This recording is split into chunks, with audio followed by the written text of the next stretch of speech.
கங்கைக்கரை தோட்டம் பக்கத்தில் ஒரு ஆசிரமம், அங்கே ஒரு பெரியவர் தங்கி இருக்கிறார். அவர் தான் ராமகிருஷ்ண பரமஹம்சர். அந்த ஆசிரமம் இருந்த இடம் கரக்பூர். வங்காளத்தில் பொதுவாக எல்லாரும் மீன் சாப்பிட்றது உண்டு. கங்கையில் குளிச்சுட்டு கையில் ஒரு மீனோட வர்றது வழக்கம். இவர் இருக்கிற இடத்துக்கு கங்கையில் படகு வழியாக வரணும். அப்படி தான் எல்லாரும் வருவாங்க. வர்றவங்களை ஒன்று கூட்டி ஆன்மீக விஷயங்களை பற்றி பேசிக்கிட்டு இருப்பார். ஒவ்வொரு நாள் ஒவ்வொருத்தர் நகரத்துக்கு போகணும். வரும்பொழுது மீன் கொண்டுகிட்டு வரணும். அதுக்கு ஒரு அட்டவணையே உண்டு ஆசிரமத்தில். அது பிரகாரம் ஒரு நாள் சுவாமி யோகானந்தர் படகுல போனார். படகை செலுத்தினவங்க ராமகிருஷ்ணரையும் சுவாமி யோகானந்தரையும் மற்றவங்களையும் பித்தர்கள் அப்படின்னு சொல்லி ஏளனமாக பேசினாங்க. அவங்க என்ன பைத்தியம் பிடிச்சவங்க அப்படிங்கிறது மாதிரி. சுவாமி யோகானந்தருக்கு ரொம்ப மென்மையான இதயம். இவங்க இப்படி கண்ணாபின்னான்னு பேசுகிறத பார்த்தா மீனை வாங்கிட்டு திரும்புகிறப்போ என்ன நடக்குமோ அப்படிங்கிற பயம் வேற வந்துட்டுது அவருக்கு. அவ்வளவு மென்மையானவர். இதை தெரிஞ்சுக்கிட்ட ராமகிருஷ்ணர் யோகானந்தா இங்கே வா அப்படின்னு கூப்பிட்டார். இவர் கண்ணீரை தொடச்சிக்கிட்டே கிட்ட போனார். சொன்னார், ஐயா, படகு ஓட்டுறவங்க உங்களை பற்றி மோசமாக பேசுகிறாங்க. என்ன திட்டினா பரவாயில்ல, ஆனால் உங்களை அவங்க திட்டுறாங்க. அதை என்னால் தாங்கிக்க முடியல அப்படின்னார். இதை கேட்டதும் ராமகிருஷ்ணருக்கு கோபம் வந்துட்டு தான். என்னது, உன்னுடைய குருவை பற்றி அவங்க மோசமாக பேசும்பொழுது நீ சும்மா இருந்தியா? வெளியில் போ அப்படின்னு விட்டார். குரு நிந்தனை செய்கிறப்போ அதை கேட்டுக்கிட்டு சும்மா இருக்கலாமா? குரு நிந்தனையை கேட்டால் பாவம் இல்லையா? என்னை தூற்றும் போது அவங்க பாவம் செய்கிறாங்க.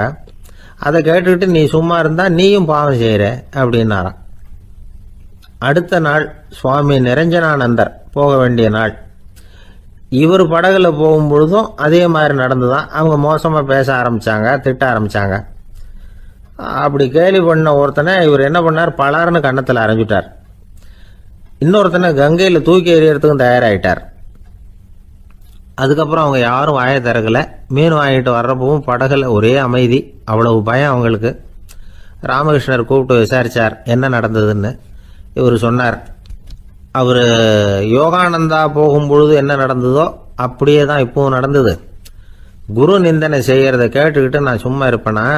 ஒருத்தனை அப்படியே அரைஞ்சுட்டேன், இன்னொருத்தனை ஆற்றுல தூக்கி போட்டுருவேன்னு பயமுறுத்தினேன், அவ்வளவுதான் அப்படின்னாராம். இப்பவும் ராமகிருஷ்ணருக்கு கோபம் வந்துட்டு தான். என்ன இது, அணியறது காஷாயம், இருக்கிறது ஆசிரமம், உனக்கு இவ்வளவு கோபம் வந்ததுன்னா அப்புறம் என்னத்துக்கு ஆசிரமத்தில் இருக்கணும்? பிரம்மச்சாரி எப்பவும் அமைதியாக இருக்கணும் அப்படின்னு அறிவுரை சொன்னாராம் ராமகிருஷ்ணர். அப்போ இவர் கேட்டாராம், ஏங்க அவருக்கு ஒரு விதமான அறிவுரை சொன்னீங்க, எனக்கு வேற விதமாக அறிவுரை சொல்றீங்க, இதில் எது உண்மை அப்படின்னு கேட்டிருக்கார். இதுக்கு ராமகிருஷ்ணர் சொன்ன பதில் என்னன்னா, அட அசடே, சக்கரத்தில் காற்று அதிகமாக இருந்தால் குறைக்கணும், குறைச்சலாக இருந்தால் கூட்டணும். அவன் சாது, அவனுக்கு அதிக உணர்ச்சி தேவை, உனக்கு படபடப்பு அதிகம், உனக்கு பொறுமை தேவை அப்படின்னாராம். இதில் உள்ள கருத்து என்னன்னா, கல்விங்கிறது எப்படின்னா அதை சூழ்நிலைக்கு தகுந்த மாதிரி கற்பிக்கணும். எல்லாருக்கும் ஒரே மாதிரி கற்பிக்கக்கூடாது. கேட்குறவர் தகுதி, புரிஞ்சுக்கிற திறமை, இதை பொறுத்து கல்வி அமையணும். ஆரம்ப காலத்தில் ஒரு குரு, அப்போ ஒரு சீடன் இருந்தான். அது வேடிக்கையான குரு, வேடிக்கையான சீடன். ஒரு ஆசிரமம். ஒரு நாள் ஒருத்தன் அவசரமாக அந்த குருவை தேடி வந்திருக்கிறான். என்ன விஷயம்னு விசாரிச்சார் குரு. உங்கள் சீடர் என்னை அடிச்சுட்டார் அப்படின்னு புகார் பண்ணானா அந்த ஆள். குரு சீடனை கூப்பிட்டார். அடிச்சியா இந்த ஆளை அப்படின்னு கேட்டாராம். ஆமான் இருக்கான் சீடன். ஏன் அடிச்சே அப்படின்னு கேட்டாராம். இந்த ஆள் உங்களை பற்றி மட்டமாக பேசிவிட்டான், என்னால் அதை தாங்கிக்க முடியல, அதனால தான் அடிச்சுட்டேன் இருக்கான். அப்படி என்ன பேசினா அப்படின்னு கேட்டாராம். உன்னுடைய குருநாதர் இப்பெல்லாம் அர்த்தமில்லாமல் பேச ஆரம்பிச்சுட்டார் அப்படின்னு சொல்லிவிட்டான், அதனால தான் அடிச்சுட்டேன் அப்படின்னு நானா. அதுக்காக அடிச்சே அப்படின்னாராம். நான் அதுக்காக அடிக்கல குருவே, இப்பெல்லாம் நீங்கள் அர்த்தம் இல்லாமல் பேசுறதாக அவன் சொல்கிறான். அப்படின்னா இதுவரைக்கும் நீங்கள் அர்த்தத்தோடு பேசினதாகத்தானே அர்த்தம், அது தப்பு தானே, அதனால தான் அடித்தேன் அப்படின்னானா. ஒரு ஊரில் ஒரு ராஜா இருந்தார். அந்த ராஜாவுக்கு ஒரு மந்திரி. ராஜா ரொம்ப நியாயமானவர், நேர்மையானவர், கண்டிப்பானவர். தப்பு செய்கிறது யாராக இருந்தாலும் தண்டனை கொடுப்பார். வேண்டியவங்களுக்கு ஒரு நியாயம், வேண்டாதவங்களுக்கு ஒரு நியாயம்ங்கிறதெல்லாம் அவர்கிட்ட கிடையாது. ஒரு சமயம் அரசவையில் அந்த அமைச்சரே விதிமுறைகளுக்கு புறம்பா ஏதோ நடந்துகிட்டு இருக்கார். மன்னருக்கு கோபம் வந்துட்டுது.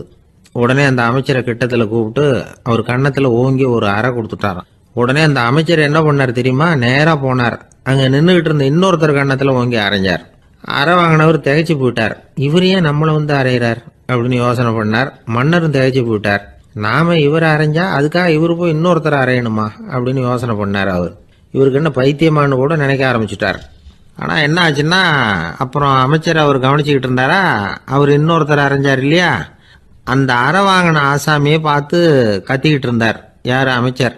ஏன்பா என்கிட்ட அறைய வாங்கிக்கிட்டு இப்படி விவரம் இல்லாமல் நின்றுட்டு இருக்கிறிய, நான் உனக்கு கொடுத்ததை நீ வேற யாருக்கிட்டையாவது கொடுத்துரு அப்படின்னார். உடனே அந்த ஆள் பார்த்தான். தனக்கு அடுத்தபடியா நின்றுகிட்டு இருந்தவனை ஓங்கி ஒரு அரை அரைஞ்சான். அவன் கண்ணத்தை தடவிட்டே யோசனை பண்ணான்.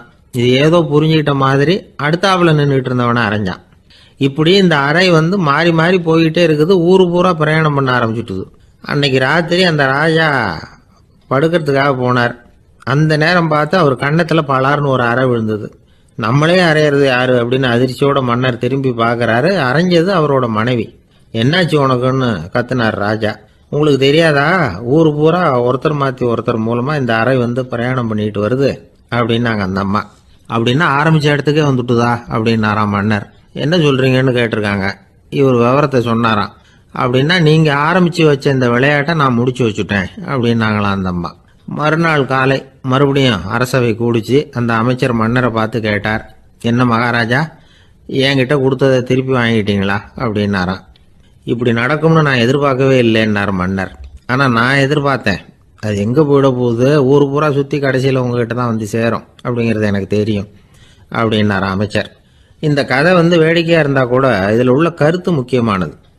இந்த உலகத்துல பல கருத்துக்கள் இப்படிதான் மாறி மாறி சுத்தி வந்துகிட்டே இருக்குது. நம்மால் ஒருத்தன் தன்னுடைய நண்பன் ஒருத்தனை கடத்தருல பார்த்தான். உடனே ஓடி போய் பலார்னு ஒரு அறை கொடுத்தானா. அவன் கண்ணத்தை தடவிட்டு ஏன்டா என்ன அரைஞ்சேன்னு கேட்டிருக்கான். நீ ஏன்டா என்ன முட்டாள்னு என் மனைவிட்ட போய் சொன்னேன் அப்படின்ட்டுருக்கான் அவன். உன்னை ஒரு முட்டாள்னு சொன்னதுக்காகவா நீ என்ன அரைஞ்ச அப்படின்னு கேட்டிருக்கான் இவன். டேய், நான் அதுக்காக அறையலப்பா, அது ஒரு பெரிய ரகசியம். நான் முட்டாளுங்கிறது அந்த ரகசியத்தை நீ வந்து ஏன் எங்க வீட்டுல போய் சொன்னேன், அதுக்காக தான் அரைஞ்சேன் அப்படின்னு அவன். அமெரிக்க ஜனாதிபதி ஆப்ரஹாம் லிங்கன் ஒரு நாள் தன்னோட கோச்சு வண்டியில தலைநகரான வாஷிங்டனுக்கு போயிட்டு இருக்கிறார். கோச்சு வண்டி ஒரு சாலையில போயிட்டு இருக்கு. அந்த சாலைக்கு ஒரு பக்கத்துல பயங்கரமான சதுப்பு நிலம். சதுப்பு நிலம்னா அது புதைகுழி, புதை மணல்ங்கிறோம்ல, அது மாதிரி. அந்த சதுப்பு நிலத்துல யாராவது மாட்டிக்கிட்டா அவ்வளவுதான், ஆளை கொஞ்சம் கொஞ்சமா உள்ள அமுக்கிவிடும். தப்பிச்சு கரையேறது கஷ்டம். அப்படிப்பட்ட நிலம் அது. ஆப்ரஹாம் லிங்கன் ஏதோ ஒரு முக்கியமான அரசாங்க வேலையா போயிட்டு திரும்பி வந்துட்டு இருக்கிறார். அதனால அந்த சமயத்துல அவர் விலை வசந்த ஆடைகளை அணிஞ்சிருக்கிறார். அப்படி அவர் அந்த கோச்சு வண்டியில வந்துகிட்டு இருக்கிறாரு. அந்த சமயத்துல ஒரு காட்சி அவர் கண்ணுல போட்டுட்டுது. என்ன தெரியுமா? ரோட்டுக்கு பக்கத்துல இருந்த சதுப்பு நிலத்துல ஒரு இளம் பன்றி குட்டி சிக்கிக்கிட்டு தவிச்சுக்கிட்டு இருக்குது. பரிதாபமா கத்திக்கிட்டு இருக்குது. அதை பார்த்தார் லிங்கன். அவருக்கு என்ன மாதிரி ஆயிட்டுது. உடனே வண்டியை நிறுத்த சொன்னார். கீழே இறங்கினார். தன்னோட விலை வசந்த ஆடைகளை பத்தி லட்சியம் பண்ணவே இல்லை. தனக்கே ஆபத்து வரலாம்ங்கிறத பத்தியும் கவலைப்படல. தான் ஒரு குடியரசுத் தலைவருங்கிறத பத்தியும் அவர் நினைச்சு பார்க்கல. நேரா அந்த சதுப்பு நிலம் பக்கமா போனாரு. அந்த சேத்துல இறங்கி பன்றிக்குட்டியை காப்பாத்தி கரைக்கு கொண்டுட்டு வந்து சேர்த்துட்டார். அதுக்கப்புறம் நிம்மதியா கோச்சு வண்டியில ஏறி வெள்ள மாளிகைக்கு வந்து சேர்ந்தார். ட்ரெஸ், உடம்பு பூரா சேரு சகதி. பாக்குறவங்களுக்கெல்லாம் ஆச்சரியமா போச்சு. அவங்களுக்கு ஒன்றும் புரியல. இவர் நேரா ட்ரெஸ் மாத்திக்கிறதுக்காக போனாரு. கோச்சு வண்டி ஓட்டிட்டு வந்தவன் கிட்ட போய் எல்லாரும் கேட்டாங்க என்ன ஆச்சு அப்படின்னு. அவர் வர்ற வழியில நடந்த விவரத்தை சொன்னார். ஆப்ரஹாம் லிங்கனுடைய இந்த இறக்க குணத்தை எல்லாரும் பாராட்டினாங்களாம், புகழ்ந்தாங்களாம். ஆனா இதுக்கு லிங்கன் என்ன பதில் சொன்னார் தெரியுமா? தயவு பண்ணி இந்த புகழ்ச்சியான பேச்சையெல்லாம் ஒதுக்குங்க, அதெல்லாம் வேணாம். அந்த சின்ன பிராணி சகதியில மாட்டிக்கிட்டு துடிச்சுக்கிட்டு இருந்தது, அதை பார்த்தேன். உடனே என்னுடைய இதயத்துல ஒரு முள்ளு தைச்சது மாதிரி ஒரு உணர்வு. அந்த முள்ளை பிடுங்கி எறிஞ்சேன், அவ்வளவுதான். உண்மையில அந்த பிராணிக்கு நான் வந்து உதவினேங்கிறத விட எனக்கு ஏற்பட்ட இன்னலை போக்கிட்டேன் அப்படிங்கிறது தான் உண்மை. அதுதான் பொருத்தம். அப்படி இருக்கிறப்போ இதுல புகழறதுக்கு என்ன இருக்குது அப்படின்னாராம் ஆப்ரஹாம் லிங்கன். எவ்வளவு யதார்த்தமான வார்த்தைகள் பாருங்க. இந்த காலத்துல நம்மளையும் பல பேர் அப்படி உண்டு. நீச்சல் தெரியாத ஒரு ஆளு தண்ணியில இறங்கிட்டான். தண்ணி ஆழம்ங்கிறது அப்புறமா தான் தெரிஞ்சுது. தத்தளிக்க ஆரம்பிச்சுட்டான். வாழ் வாழ்னு கத்துறான். கரையில் நின்றுட்டு இருந்த ஒருத்தர் இதை பார்த்தார். உடனே அவருக்கு இதயத்தில் முள்ளு தைச்சது மாதிரி ஒரு உணர்வு. உடனே குபீர்னு தண்ணியில் பாஞ்சார். அவரை காப்பாற்றி கரைக்கு கொண்டுட்டு வந்து சேர்த்தார். இதை பார்த்துக்கிட்டு இருந்த இன்னொருத்தர் காப்பாற்றின அந்த ஆளை பாராட்டி புகழ்ந்தார். என்ன புகழாதீங்க சார் அப்படின்னார் அவர். ஏன்னு கேட்டார் இவர். நான் அந்த ஆளை ஏன் காப்பாற்றினேன் தெரியுமா? அவன் நேற்றுக்கு என்கிட்ட 300 ரூபா கடன் வாங்கியிருக்கிறான். இவன் தண்ணியில் போட்டான்னா நான் கொடுத்த கடனும் தண்ணியில் போடும். அதனால தான் விழுந்து காப்பாற்றினேன் அப்படின்னா அந்த ஆள். அள்ள அள்ள குறையாதது அட்சய பாத்திரம். அது நமக்கு தெரியும், கேள்விப்பட்டிருக்கிறோம். ஆனால் போட போட நிரம்பாத ஒரு பாத்திரம் உண்டு. அது என்ன தெரியுமா? நம்மள பல பேர்கிட்ட அந்த பாத்திரம் உண்டு. அதுதான் பேராசை அப்படிங்கிற பாத்திரம். அதை நிறைவு செய்யவே முடியாது. பேராசையை பற்றி சுஃபி இலக்கியத்தில் ஒரு பிரபலமான கதை உண்டாம். அதை ஒரு பெரியவர் எடுத்து சொல்லியிருக்கிறார். ஒரு மன்னர் நகர்வலம் போயிட்டு இருக்கார். ஒரு பிச்சைக்காரன் மன்னர் எதிரில் வர்றான். பிச்சை போடுங்கிறான். என்னுடைய அமைதியை கெடுக்காதே போங்கிறார் மன்னர். அவன் சிரிக்கிறான். அரசே, உங்களுடைய அமைதி கிடக்கூடிய நிலையில் இருந்தா அதுக்கு பேர் அமைதியே கிடையாது அப்படின்னு ஆனா. எதிரில் நிக்கிறது வெறும் பிச்சைக்காரன் இல்லை, யோகி அப்படிங்கிறத மன்னர் புரிஞ்சுக்கிட்டார். துறவியே, உங்களுக்கு என்ன வேணும்னாலும் கேளுங்க, கொடுக்குறேன்னாராம். அந்த துறவி மறுபடியும் சிரிக்கிறார். அரசே, உங்களால முடியாததையெல்லாம் கொடுக்க முடியும்னு சத்தியம் செய்யாதீங்க அப்படின்னார். மன்னருக்கு கோபம் வந்துட்டுது. என்ன இவர் இப்படி சொல்றாரு அப்படின்னு நினைச்சார். நகர்வலத்தை பாதியிலேயே நிறுத்தினார். வாங்க அரண்மனைக்குன்னார். துறவியை அழைச்சிக்கிட்டு அரண்மனைக்கு வந்துட்டார். துறவி தன்கிட்ட இருந்த பிச்சை பாத்திரத்தை நீட்டினார். இது நிறைய எனக்கு பொற்காசுகள் வேணும் அப்படின்னாராம். அவ்வளவுதானா, இது ஒரு பெரிய காரியமா அப்படின்னு கையை தட்டினாராம் மன்னர். ஒரு பெரிய தாம்பாளம் நிறைய பொற்காசுகள் வந்து சேர்ந்தது. அதை அள்ளி போட்டார். போட போட அந்த பிச்சை பாத்திரம் நிரம்பவே இல்லை. பொற்காசுகள் போட போட அவ்வளவையும் உள்ள வாங்கிக்கிட்டே இருக்குது. அரசாங்க கஜானாவே காலி ஆயிட்டுது. மூட்டை மூட்டையா பொற்காசுகளை கொட்டி பார்த்துட்டாங்க. அது முழுங்கிக்கிட்டே இருக்குது. கடைசி வரைக்கும் அந்த பிச்சை பாத்திரம் நிரம்பவே இல்லை. அரசர்கிட்ட இருந்த கர்வம் போயிட்டுது. அப்படியே பொத்துன்னு துறவி காலில் விழுந்தார். அப்போ அந்த துறவி சொன்னாராம், மன்னா, இந்த பிச்சை பாத்திரத்தை உங்களால மட்டும் இல்லை, வேற யாராலையும் நிரப்ப முடியாது. அதுக்கு என்ன காரணம்னா, இது சாதாரண பிச்சை பாத்திரம் இல்லை, பேராசைகளோட வாழ்ந்து செத்து போன ஒரு மனிதனின் மண்டை ஓடுது அப்படின்னாராம். பாருங்க, இதுதான் அந்த சுஃபி இலக்கிய கதை. செத்த பிறகும் நிறைவு இல்லைன்னா அது எப்பேற்பட்ட பேராசையா இருக்கும்னு யோசிச்சு பார்த்துங்க. நம்மளும் ஒருத்தர் கல்யாணம் பண்ணிக்க பொண்ணு பார்த்துக்கிட்டு இருந்தார். அழகு, அறிவு, படிப்பு எதுவும் தேவையில்லை, பணம் மட்டும் இருந்தா போதும் அப்படின்னு பார்க்கறவங்க கிட்ட எல்லாம் சொல்லி வச்சார். ரொம்ப நாளைக்கு அப்புறம் ஒரு பணக்காரர் கிடைச்சார். அவர் சொன்னார், இதை பாருங்க, எனக்கு 20 வயசுல ஒரு மகள், அவளை நீங்க கல்யாணம் பண்ணிட்டா 2 லட்சம் பணம் கொடுப்பேன். 25 வயசுல ஒரு பொண்ணு, அவளை கல்யாணம் பண்ணிட்டா 2.5 லட்சம் தருவேன். 30 வயசுல ஒரு பொண்ணு இருக்கா, அவளை கல்யாணம் பண்ணிட்டா 3 லட்சம் தருவேன். என்ன சொல்ற அப்படின்னாராம். இவன் கொஞ்ச நேரம் யோசிச்சு பார்த்திருக்கான். அதுக்கப்புறம் மெதுவா அவரை நிமிர்ந்து பார்த்து, ஏன் சார், உங்ககிட்ட 50 வயசுல ஏதாவது பொண்ணு இருக்கா அப்படின்னு கேட்டானா. ஒரு பெரியவர் உட்கார்ந்துருக்கிறார். அவரை சுத்தி அவருடைய தோழர்கள் உட்கார்ந்துருக்கிறாங்க. ஏதோ ஒரு முக்கியமான செய்தியை அவர் அவங்களுக்கு சொல்லிட்டு இருக்கிறார். அவங்களும் ஆர்வமா கேட்டுக்கிட்டு இருக்கிறாங்க. இந்த சமயத்துல யாரோ ஒரு ஆள் வேகமா அங்க வர்றார். வர்ற வேகத்திலேயே எனக்கு ஏதாவது உதவி செய்யுங்க அப்படின்னு கேட்டுக்கிட்டே வர்றார். கேட்கறது உதவி, ஆனா குரல் மிரட்டுறது மாதிரி இருக்கு, அதட்டி கேட்கறது மாதிரி இருக்கு. இதை கேட்டதும் அந்த பெரியவர் ஆத்திரப்படலை, ஆனா அவரை சுத்தி இருந்தவங்க ஆத்திரப்பட்டாங்க. இதை பெரியவர் கவனிச்சார். கொஞ்சம் அமைதியா இருங்கன்னார். வந்தவரை கூப்பிட்டார். அவருக்கு சில பொருள்களை கொடுத்தார். என்னங்க, இப்போ உங்களுக்கு மகிழ்ச்சி தானே அப்படின்னார். அப்படின்னு அலட்சியமா அவர் சொல்றார். நான் உங்களை நல்ல முறையில் நடத்தினேன்னா அப்படின்னு கேட்குறாரு அவர் மறுபடியும். அதெல்லாம் ஒன்றும் இல்லை அப்படின்னு சொல்லி அவர் சொல்லிட்டு இருக்கிறாரு. குரல்ல கடுமை குறையில. சுற்றி இருந்தவங்களால இதை பொறுத்துக்க முடியல. கோபத்தோடு அவரை நோக்கி நெருங்க ஆரம்பிச்சாங்க. பெரியவர் அவங்களையெல்லாம் தடுத்து நிறுத்தினார். வந்தவரை வாங்க என்னோட அப்படின்னு சொல்லி அழைச்சிட்டு போனார். வீட்டுக்கு போனார். அங்கே போனதும் இன்னும் சில பொருள்களை எடுத்து அவர்கிட்ட கொடுத்தார். இப்போ திருப்தி தானே, நான் உங்ககிட்ட நல்ல முறையில் நடந்துக்கிட்டேனா அப்படின்னார். அவர் முகம் இப்போதான் கொஞ்சம் மலர்ந்தது. ரொம்ப நன்றி, இறைவன் உங்கள் குடும்பத்துக்கு எல்லா நன்மைகளையும் செய்வான் அப்படின்னு சொன்னார். இதே வார்த்தைகளை என்னுடைய தோழர்கள்கிட்டே சொல்லிட்டீங்கன்னா அவங்க கோபம் தணிஞ்சிரும், வர முடியுமான்னார். கண்டிப்பாக வர்றேன் அப்படின்னாரு. மறுநாள் காலையில் அந்த இடத்துக்கு வந்தார். அதே மாதிரி சொல்லிவிட்டு அவர் போயிட்டார். தோழர்கள்லாம் ரொம்ப வியப்போடு பெரியவரை பார்த்தாங்க. அந்த பெரியவர் தான் நபிகள் நாயகம். அவர் சொன்னார், ஒருத்தன் ரொம்ப ஆசையாக ஒரு ஒட்டகத்தை வளர்த்துக்கிட்டு வந்தான். ஒரு நாள் அந்த ஒட்டகம் கயத்தை அறுத்துக்கிட்டு ஓடி போயிட்டுது.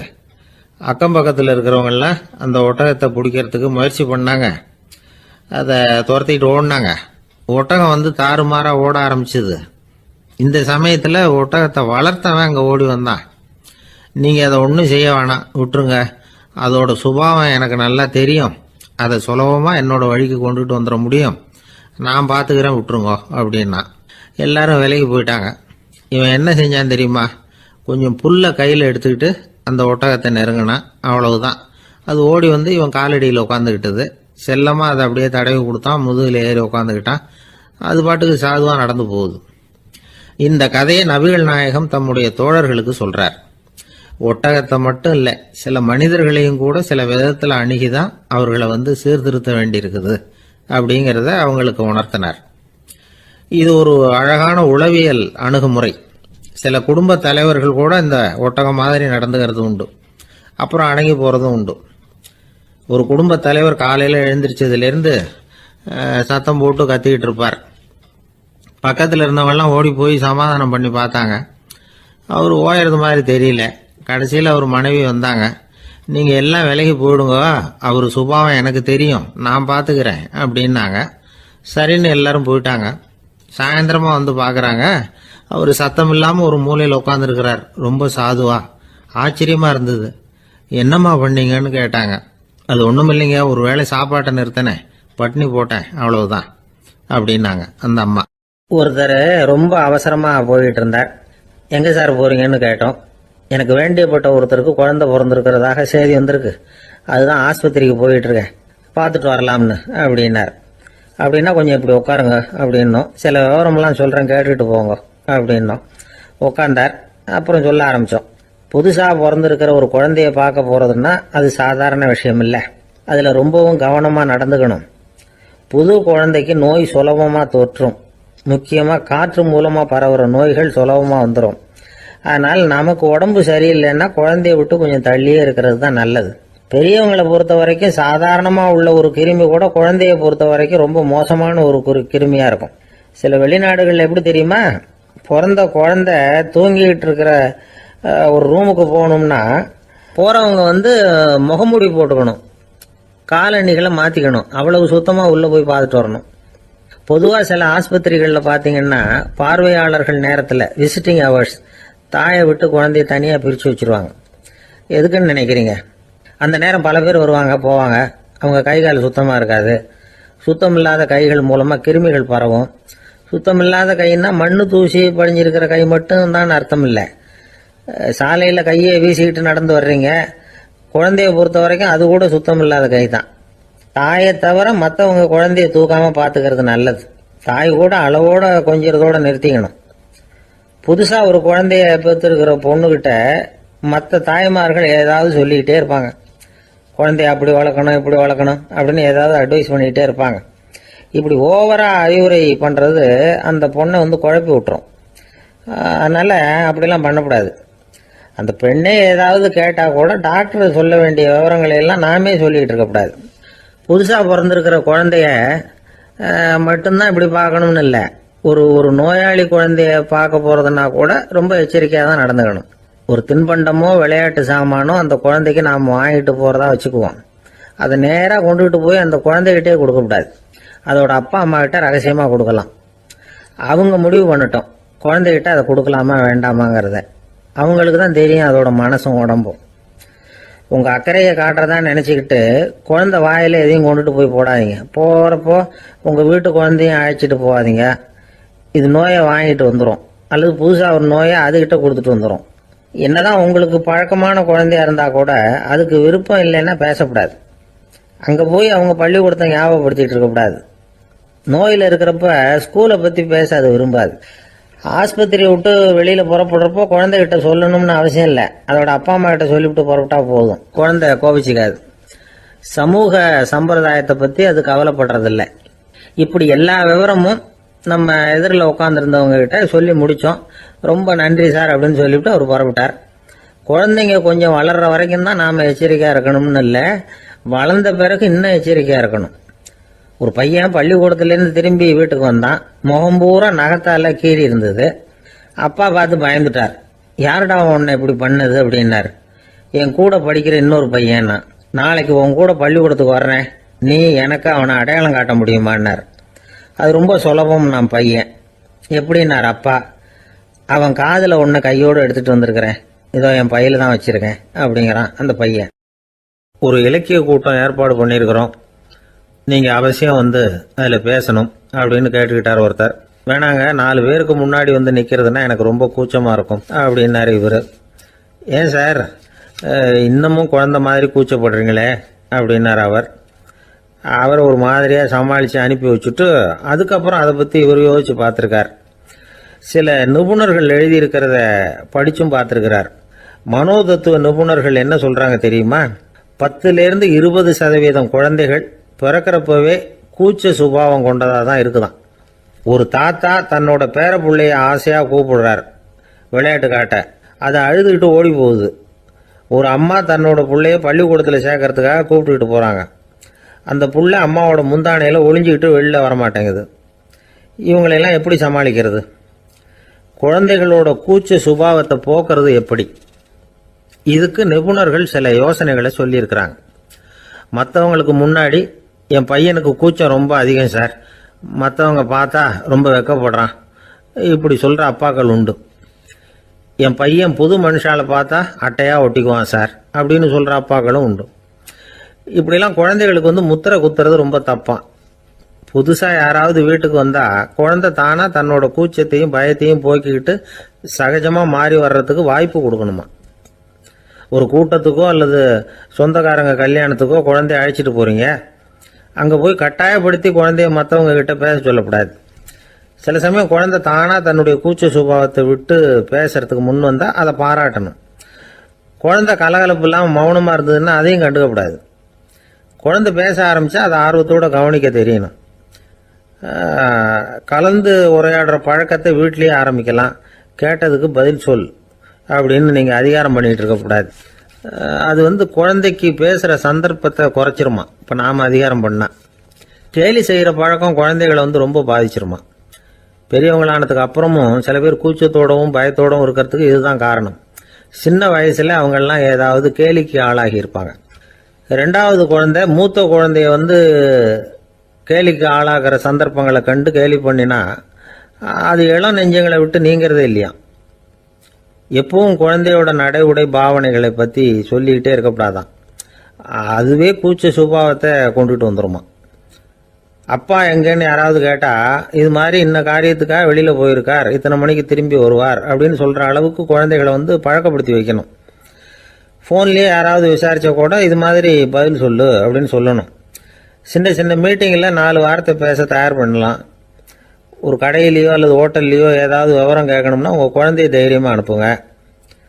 குழந்தைகள் பணிவாகவும் பொறுமையாகவும் விவரம் கேட்குறப்போ கூச்ச சுபாவம் தானாக போயிடும். சின்ன வயசுலேயே இப்படிலாம் பழக்கப்படுத்தினா தான் வருங்காலத்தில் தைரியமாக இந்த சமுதாயத்தில் வாழ முடியும். இல்லைன்னா 60 வயசுலேயும் அடுப்பங்கரையை விட்டு வெளில வர்றதுக்கு கூச்சப்பட்டுக்கிட்டு தான் இருக்க வேண்டியிருக்கும். இந்த காலத்து பிள்ளைங்க எவ்வளவோ பரவாயில்ல, எதுக்கும் தயங்குறதில்ல, கூச்சப்படுறதில்ல.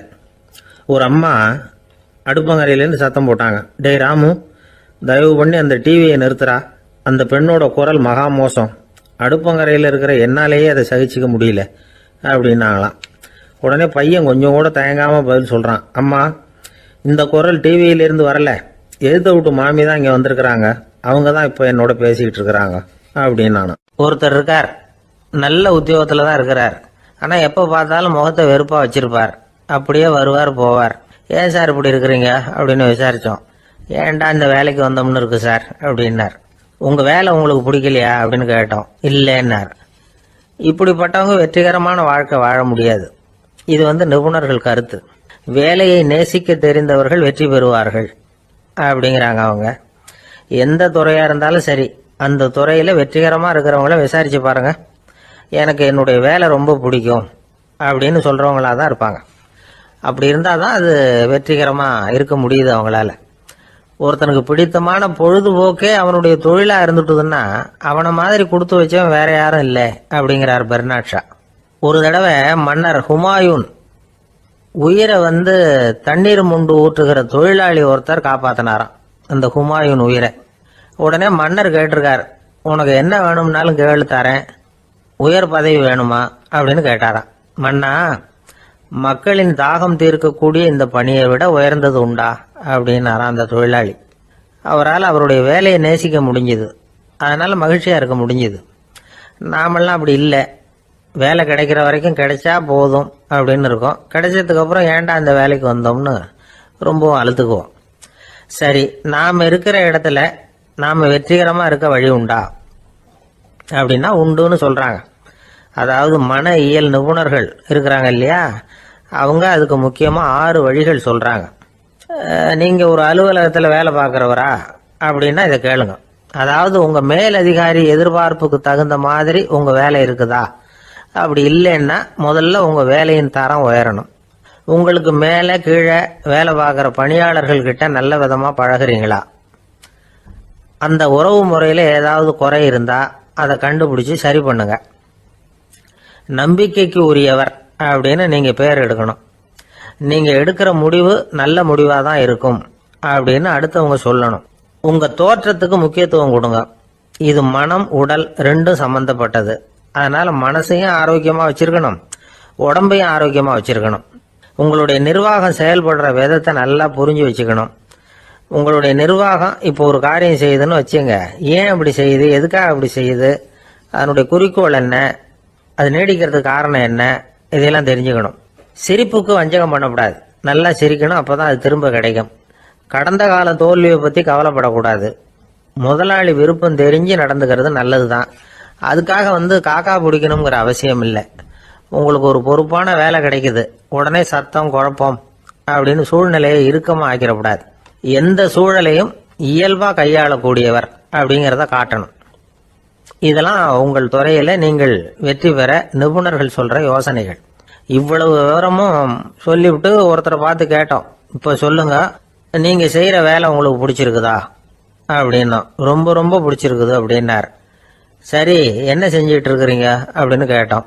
சும்மா தான் இருக்கிறேன் அப்படின்னார் அவர். வங்க நாவலாசிரியர் சரத் சந்திரர் ஒரு நண்பர் அவர்கிட்ட வந்தார். வழக்கமா எல்லா எழுத்தாளர்கள்கிட்டையும் கேட்கிற ஒரு கேள்வியை கேட்டார்.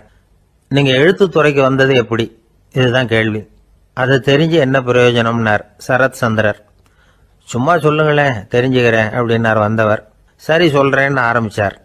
நான் ரங்கூன்ல வேலை பார்த்துக்கிட்டு இருந்தேன். சம்பளம் பத்தல, வேலையும் பார்த்துக்கிட்டு ஒரு பலசரக்கு கடை வைக்கலாம்னு நினைச்சேன். என்னால் மளிகை கடை வச்சு சரியாக நடத்த முடியுமாங்கிற சந்தேகம் என் மனைவிக்கு. அதை சோதனை பண்ணி பார்க்கணுங்கிறதுக்காக சில பொருள்களின் அளவு, அதோட விலை, இப்படி சிலதை சொல்லி எல்லாத்தையும் மனக்கணக்காக கூட்டி போட சொன்னாங்க. என்னால் சரியாக கூட்டி சொல்ல முடியல. உங்களால் மளிகை கடை நடத்த முடியாதுன்னு சொல்லிவிட்டாங்க. உடனே என்ன பண்ணுறது, வேற வழி இல்லை, கதை எழுத ஆரம்பிச்சிட்டேன் அப்படின்னார். கேட்டவருக்கு சிரிப்பு வந்துட்டு தான். சரத் சந்திரர் ஒரு பக்கம் சீரியஸான நாவல்கள், சிறுகதைகள் எழுதியிருந்தாலும் அவருடைய இன்னொரு பக்கம் வேற விதம். நண்பர்கள் கிட்ட பேசும் பொழுதும் சரி, அவர்களுக்கு கடிதங்கள் எழுதும் போதும் சரி, கேலியும் கிண்டலும் நகைச்சுவை உணர்வும் அதிகமாக இருக்கும். காந்திஜி ஒரு சமயம் கல்கத்தாவுக்கு வந்திருந்தார். தேசபக்தர்கள் பல பேர் அவர்கிட்ட பேசிக்கிட்டு இருந்தாங்க. அப்போ சரத் சந்திரரும் அங்கே இருந்தார். கிரண் சங்கர் ராய் அப்படிங்கிறவரும் அங்கே இருந்தார். அவர் சொன்னாராம், காந்திஜியோட பழகிய முதல் வங்காளி நான் தான். போயர் யுத்த காலத்துல இவர் லண்டனுக்கு வந்திருந்தப்போ என்கிட்ட தான் வங்காள மொழி கத்துக்கிட்டார் அப்படின்னாராம். உடனே சரத் சந்திரர் காந்திஜியை பார்த்து, இவர் உங்களுக்கு வங்காள மொழி கத்து கொடுத்தது உண்மைதானா அப்படின்னாராம். ஆமான்னாராம் காந்தி. அதனாலதான் உங்களால வங்காள மொழி கத்துக்க முடியல அப்படின்னாராம். எல்லாரும் சிரிச்சாங்களாம். சரத் சந்திரர் சாம்தாபேர் அப்படிங்கிற கிராமத்தில் தங்கியிருந்தார் ஒரு இலக்கிய நிகழ்ச்சியில் கலந்துக்கிறதுக்காக. அதுக்காக ஒரு கல்கத்தாவுக்கு போக வேண்டிய சூழ்நிலை. அதுக்காக புறப்பட்டார். அந்த சமயத்தில் பின்னாடி இருந்து யாரோ அவரை கூப்பிட்டாங்க. இப்படி கூப்பிட்டவரை பார்த்து இன்னொருத்தர் யாரோ அதட்டி இருக்கிறாங்க. போகிறவரை ஏன் இப்படி கூப்பிடுறீங்க அப்படின்னு. ஏன் கூப்பிட்டா என்னன்னு கேட்டிருக்கார் சரத்சந்திரர். புறப்படுறவங்கள பின்னாடி இருந்து கூப்பிடுறது அபசகுனம், போகிற இடத்துல ஏதாவது ஆபத்து வரலாம் அப்படின்னு அதுக்கு விளக்கம் கொடுத்துருக்கிறார் அவர். உடனே சரத்சந்திரர் சொன்னாராம், இதோ இவங்க என்ன இலக்கிய கூட்டத்துக்கு அழைச்சிட்டு போறாங்களே, இதை விட வேற என்ன ஆபத்து வந்துட போகுது அப்படின்னாராம். இப்படி சரத்சந்திரருக்கு இயல்பாகவே நகைச்சுவை உணர்வு உண்டு. அவருடைய நண்பர் ஒருத்தர் வீட்டுக்கு கூப்பிட்டு இருந்தார். அங்கே ஒரு கச்சேரிக்கு ஏற்பாடு பண்ணியிருந்தாங்க. சரத்சந்திரருக்கு இயல்பாகவே கச்சேரியில் நீண்ட ஆலோசனையெல்லாம் கேட்கறதுக்கு பொறுமை இருக்காது.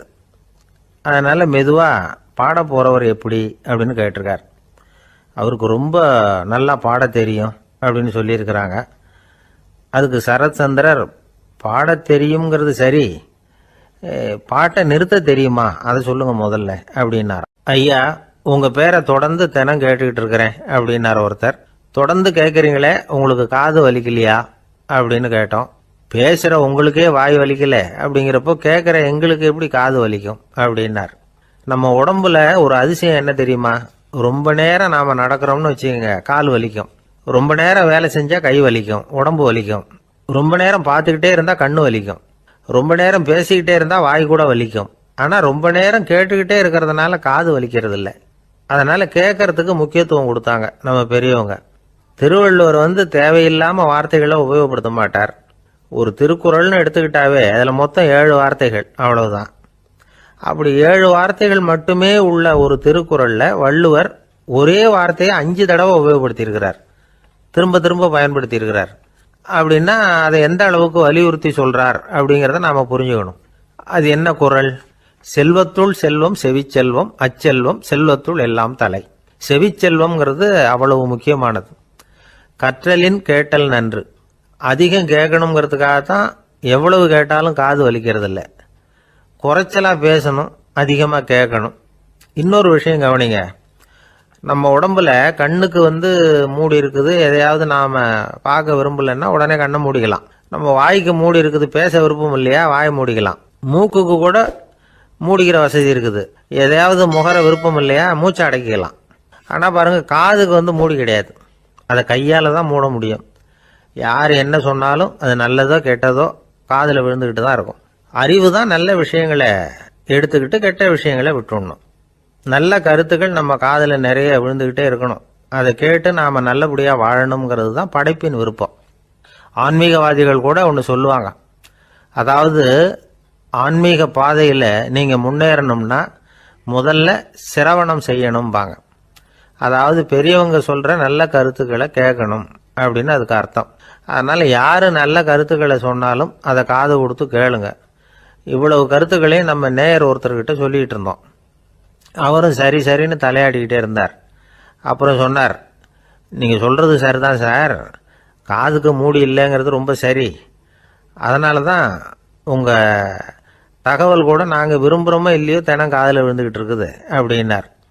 எங்களுக்கு ரொம்ப பெருமையாக இருந்தது. அப்படியா அப்படின்னோம்.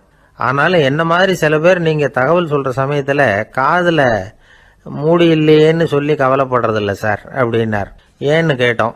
காதை மூடுறதுக்கு தானே வசதி இல்லை, ரேடியோவை மூடுறதுக்கு வசதி இருக்குதுல்ல, அதனால் டக்குன்னு அதை மூடி வச்சிருவோம் அப்படின்னார். தேசத்து மேலேயும் தாய்மொழி பேர்லையும் செலுத்துற அன்புக்கு அபிமானம்னு பேர். தேசாபிமானம்னு சொல்றமே இதுதான். ஒரு கணவன் மனைவி பேர்ல காட்டுற அன்புக்கு காதல்னு பேரு. கடவுள் பேர்ல செலுத்துற அன்புக்கு பக்தின்னு பேரு.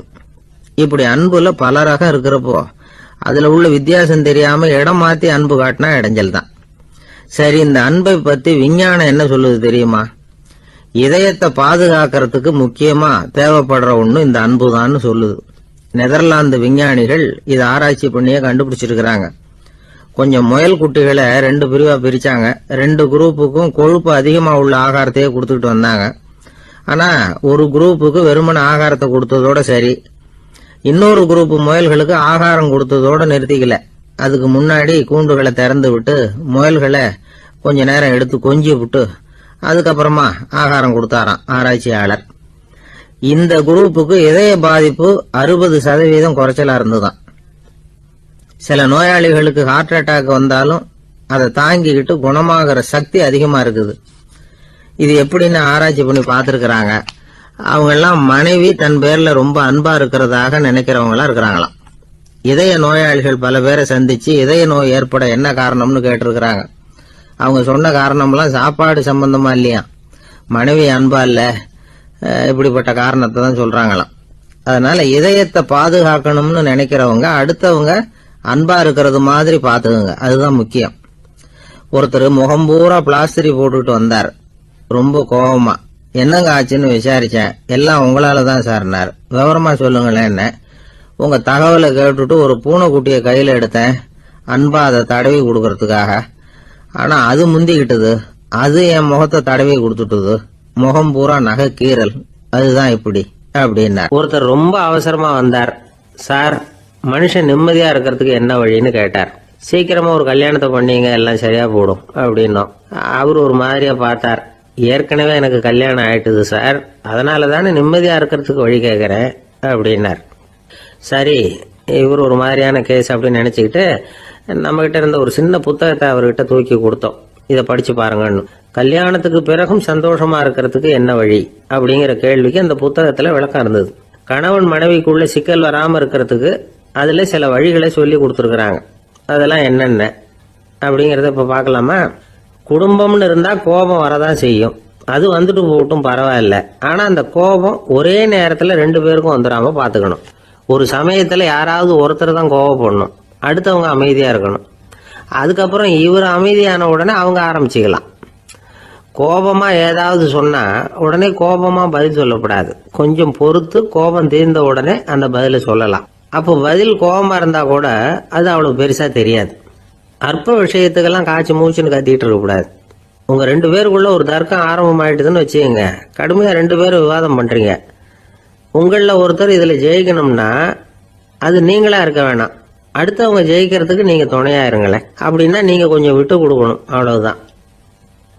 ஏதாவது குத்தம் சொல்லணுமா, செஞ்ச தப்ப சுட்டி காட்டணுமா, விமர்சனம் பண்ணணுமா, பண்ணுங்க, வேணான்னு சொல்லல. ஆனா சொன்னதை அப்படி சொல்றத கொஞ்சம் அன்பா இதமா சொல்லுங்க. எப்போ நடந்த தவறுகளை எல்லாம் இப்போ போய் மறுபடியும் ஞாபகப்படுத்திட்டு இருக்க வேண்டாம். நான் அப்பவே சொன்னேன் இந்த புடவை வேணாம்னு, நீங்க தான் கேட்கல, இப்ப பாருங்க கிழிஞ்சு போச்சு இப்படின்னு கத்துனாங்க ஒரு அம்மா. எப்போ சொன்னீங்கன்னு கேட்டா ஒரு 10 வருஷத்துக்கு முன்னாடி தீபாவளி சமயத்துல அப்படிங்கிறாங்க. அது என்ன இன்னும் அப்படியே புதுசாகவா இருக்கும்? உங்களுக்கு அவர் தான் பெருசு, அவருக்கு நீங்க தான் பெருசு. அதை விட இந்த உலகத்துல வேற எதுவும் முக்கியம் இல்லைன்னு நினைக்கணும். நீ தான் என்னுடைய உலகம்னு எத்தனை தடவை சொல்லியிருப்பீங்க? அதெல்லாம் வெறும் வசனமா போயிடக்கூடாது. ஏதாவது ஒரு பிரச்சனையை பத்தி கடுமையா விவாதம் பண்ணிட்டு இருக்கீங்க, அதை அப்படியே பாதியில விட்டுட்டு படுக்கைக்கு போயிடக்கூடாது. சொச்சத்தை நாளைக்கு பேசிக்கலாம்னு. அப்படி போனா தூக்கம் வராது. பிரச்சனையை ஒரு முடிவு பண்ணிக்கிட்டு அதுக்கப்புறமா தூங்க போகணும். ஒரு நாள்ல ஒரு தடவையாவது உங்க ஜோடியை பாராட்டி நல்ல விதமா கனிவா ஒரு வார்த்தை சொல்லணும் அப்படின்னு தீர்மானம் பண்ணீங்க. ஏதாவது தப்பு பண்ணிவிட்டீங்கன்னா பரவாயில்ல, அதை ஒத்துக்கிறதுக்கும் மன்னிப்பு கேட்கறதுக்கும் தயாரா இருக்கணும். அது ஒன்றும் கேவலம் கிடையாது. வீட்டுக்குள்ள தானே கேட்க போறீங்க, வெளியில யாருக்கு தெரிய போதும்? எப்படியோ உங்களுக்குள்ள ஒரு சமரசம் ஆனா சரிதான். ஒரு தகராறுன்னு எடுத்துக்கிட்டா குறைஞ்சபட்சம் அதுக்கு 2 பேர் தேவை. தனியாவே உட்காந்துக்கிட்டு நான் இப்ப தகராறு பண்ணிட்டு இருக்கிறேன் அப்படின்னு யாரும் சொல்ல முடியாது. 2 பேர் தகராறு பண்றாங்கன்னா பொதுவா அந்த 2 பேர்ல யாரு அதிகமா பேசுறாங்களோ அவங்க பேர்ல தான் தப்பு இருக்கும். அதை மனசுல வச்சுக்கணும். இதெல்லாம் தான் அந்த புத்தகத்துல போட்டிருக்கிற வழிமுறைகள். இவ்வளவும் சரியா வரலன்னா அப்புறமா சொல்லுங்க, வேற புத்தகம் ஏதாவது இருக்கான்னு தேடுவோம். ஒரு கணவன் தன்னுடைய மனைவியை அழைச்சிட்டு ஒரு மனோதத்துவ டாக்டர் கிட்ட வந்தாரா. டாக்டர், எங்களுக்கு கல்யாணம் ஆகி 30 வருஷ காலமா நாங்க ஒரு விஷயத்துல கூட ஒத்து போனதில்லை அப்படின்னு ஆரம்பிச்சார். உடனே அந்த அம்மா குறுக்கிட்டு, அது 30 வருஷம் இல்ல 32 வருஷம் அப்படின்னாங்களாம். பக்தின்னு சொல்றோம் இல்லையா, அது 3 வகைப்படும் அப்படிங்கிறார் ஒரு பெரியவர். அது என்ன 3 வகைன்னா, தெய்வ பக்தி, அடியார்கள் பக்தி, குரு பக்தி. அடியார் பக்தியை விட தெய்வ பக்தியை விட குரு பக்தி தான் ரொம்பவும் சிறந்ததுங்கிறார் அவர். தெய்வத்துக்கிட்ட செஞ்ச பாவம் குருநாதர்கிட்ட தீர்ந்துருமா, குருநாதர்கிட்ட செஞ்ச பாவம் தெய்வத்துக்கிட்ட போனாலும் தீராதான். இப்படி பெரியவங்களாம் சொல்லி வச்சிருக்கிறாங்க. ஒரு காடு, அங்க அயோத தௌமியர் அப்படின்னு ஒரு தபோதனர், அவரு பல மாணவர்களை ஒன்னா சேர்த்து ஒரு குருகுலம் நடத்திக்கிட்டு இருக்கிறார். பல தரப்பட்டவங்க பல திறப்பட்டவங்க மாணவர்கள் அதில் சேர்ந்து படிச்சுக்கிட்டு இருக்கிறாங்க. பாஞ்சால ராஜகுமாரன் ஒருத்தனும் அந்த குருகுலத்தில் சேர்ந்து படிச்சுக்கிட்டு இருக்கிறான். அவன் பேர் ஆருணி. பெரிய இடத்து புள்ள, இருந்தாலும் படுப்பில் ரொம்ப கெட்டிக்காரனாக இருந்தான். அவன் தான் அங்கே முதல் மாணவன். ஒரு நாள் குருநாதர் அந்த அரசகுமாரனை கூப்பிட்டார். நம்ம குருகுலத்துக்கு சொந்தமான வயலில் தண்ணீர் பெருகி வெள்ளம் வந்து பயிரை வந்து அழிக்குதான், அதனால் நீ போய் மடையை அடைச்சிட்டு வந்துரு அப்படின்னார். அந்த அரசகுமாரன் உடனே புறப்பட்டான். குருநாதர் சொல்லிட்டார்ல, உடனே புறப்பட்டான். நான் பெரிய இடத்து பிள்ளையாச்சே, ராஜகுமாரனாச்சே, ரொம்ப செல்வாக்கூட வளர்ந்தவனாச்சே, நான் போய் வயலில் இறங்கி வேலை செய்கிறதா அப்படின்னுலாம் அவன் நினைக்கல. குருநாதர் கட்டளையை நிறைவேற்ற வேண்டியது நம்ம கடமை அப்படின்னு நினச்சான். உடனே ஒரு மண்வெட்டியை தூக்கி தோளில் வச்சுக்கிட்டு புறப்பட்டு போயிட்டான். வயலுக்கு போனான். பார்த்தான், தண்ணி கரையை உடச்சிக்கிட்டு வயலுக்குள்ளே ஏகமாக பாஞ்சிக்கிட்டு இருக்குது. இவன் மண்வெட்டியால் களிமண்ணை புல்லோடு சேர்த்து புல் பத்த மாதிரி வெட்டி வெட்டி போட்டான்.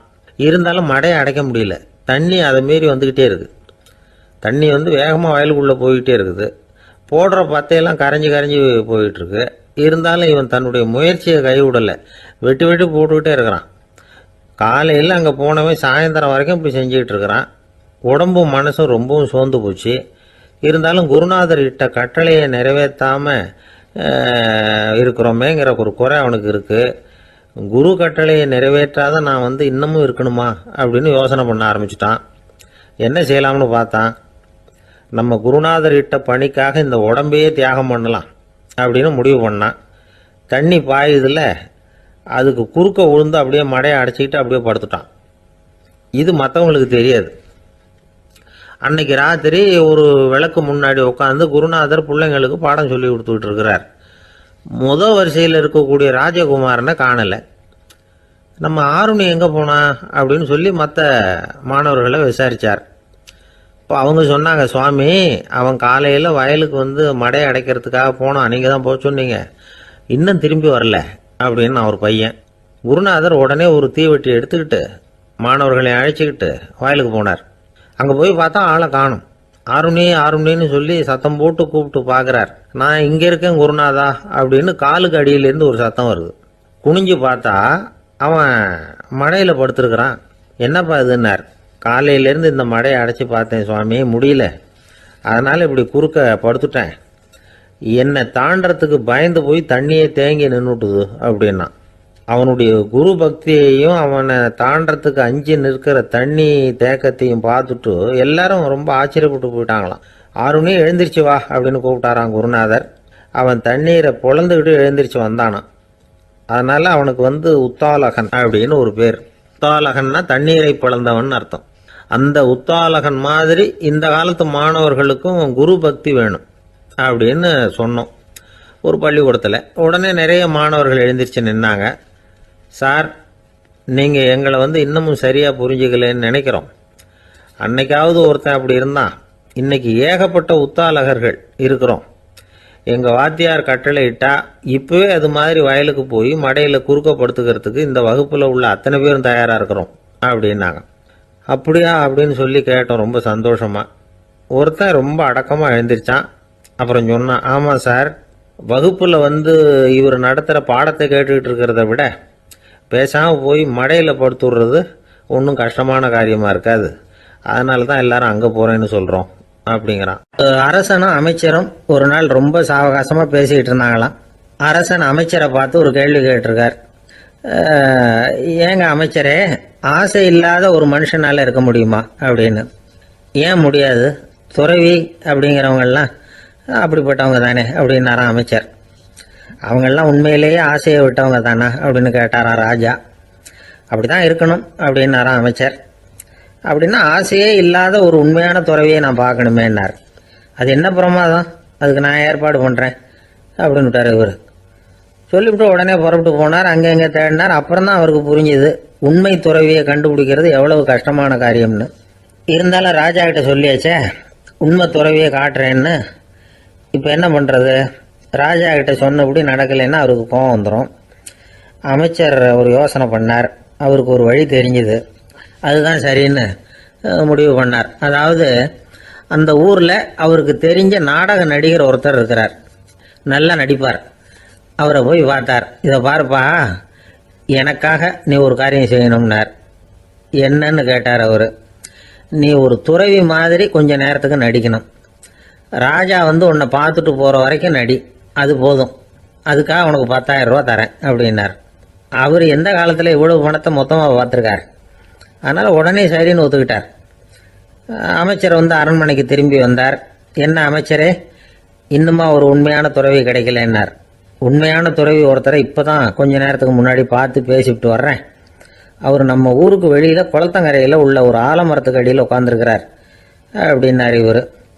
அப்படின்னா உடனே புறப்படுங்க அப்படின்னார் ராஜா. பரிவாரங்களோடு புறப்பட்டார். அங்கே அந்த மரத்தடியில் அந்த ஆள் வேஷம் போட்டுக்கிட்டு துறவி மாதிரி உட்காந்துருக்கிறான். ராஜா நேராக போனார். அந்த துறவி காலில் பொத்துன்னு விழுந்து வணங்கினார். உடனே ராணியும் அவர் காலில் விழுந்தாங்க. அடுத்தபடியாக அமைச்சர் விழுந்தார். அவருக்கு தெரியும் இது நம்ம ஆள் தான்னு. இருந்தாலும் என்ன பண்ணுறது, நேரம். அப்புறம் பரிவாரங்கள்லாம் துறவி காலில் விழுந்து ஆசீர்வாதம் வாங்கிட்டாங்க.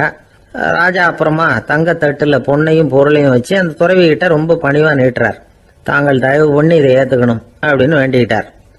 அந்த துறவி பற்று இல்லாமல் அதை பார்த்தார். எல்லாத்தையும் திறந்துட்ட எனக்கு இதெல்லாம் எதுக்காக அப்படின்னு சொல்லி அதை மறுத்துட்டாராம். ஆஹா, உண்மையான துறவியை பார்த்துட்டோம் அப்படிங்கிற ஆனந்தம் அரசருக்கு.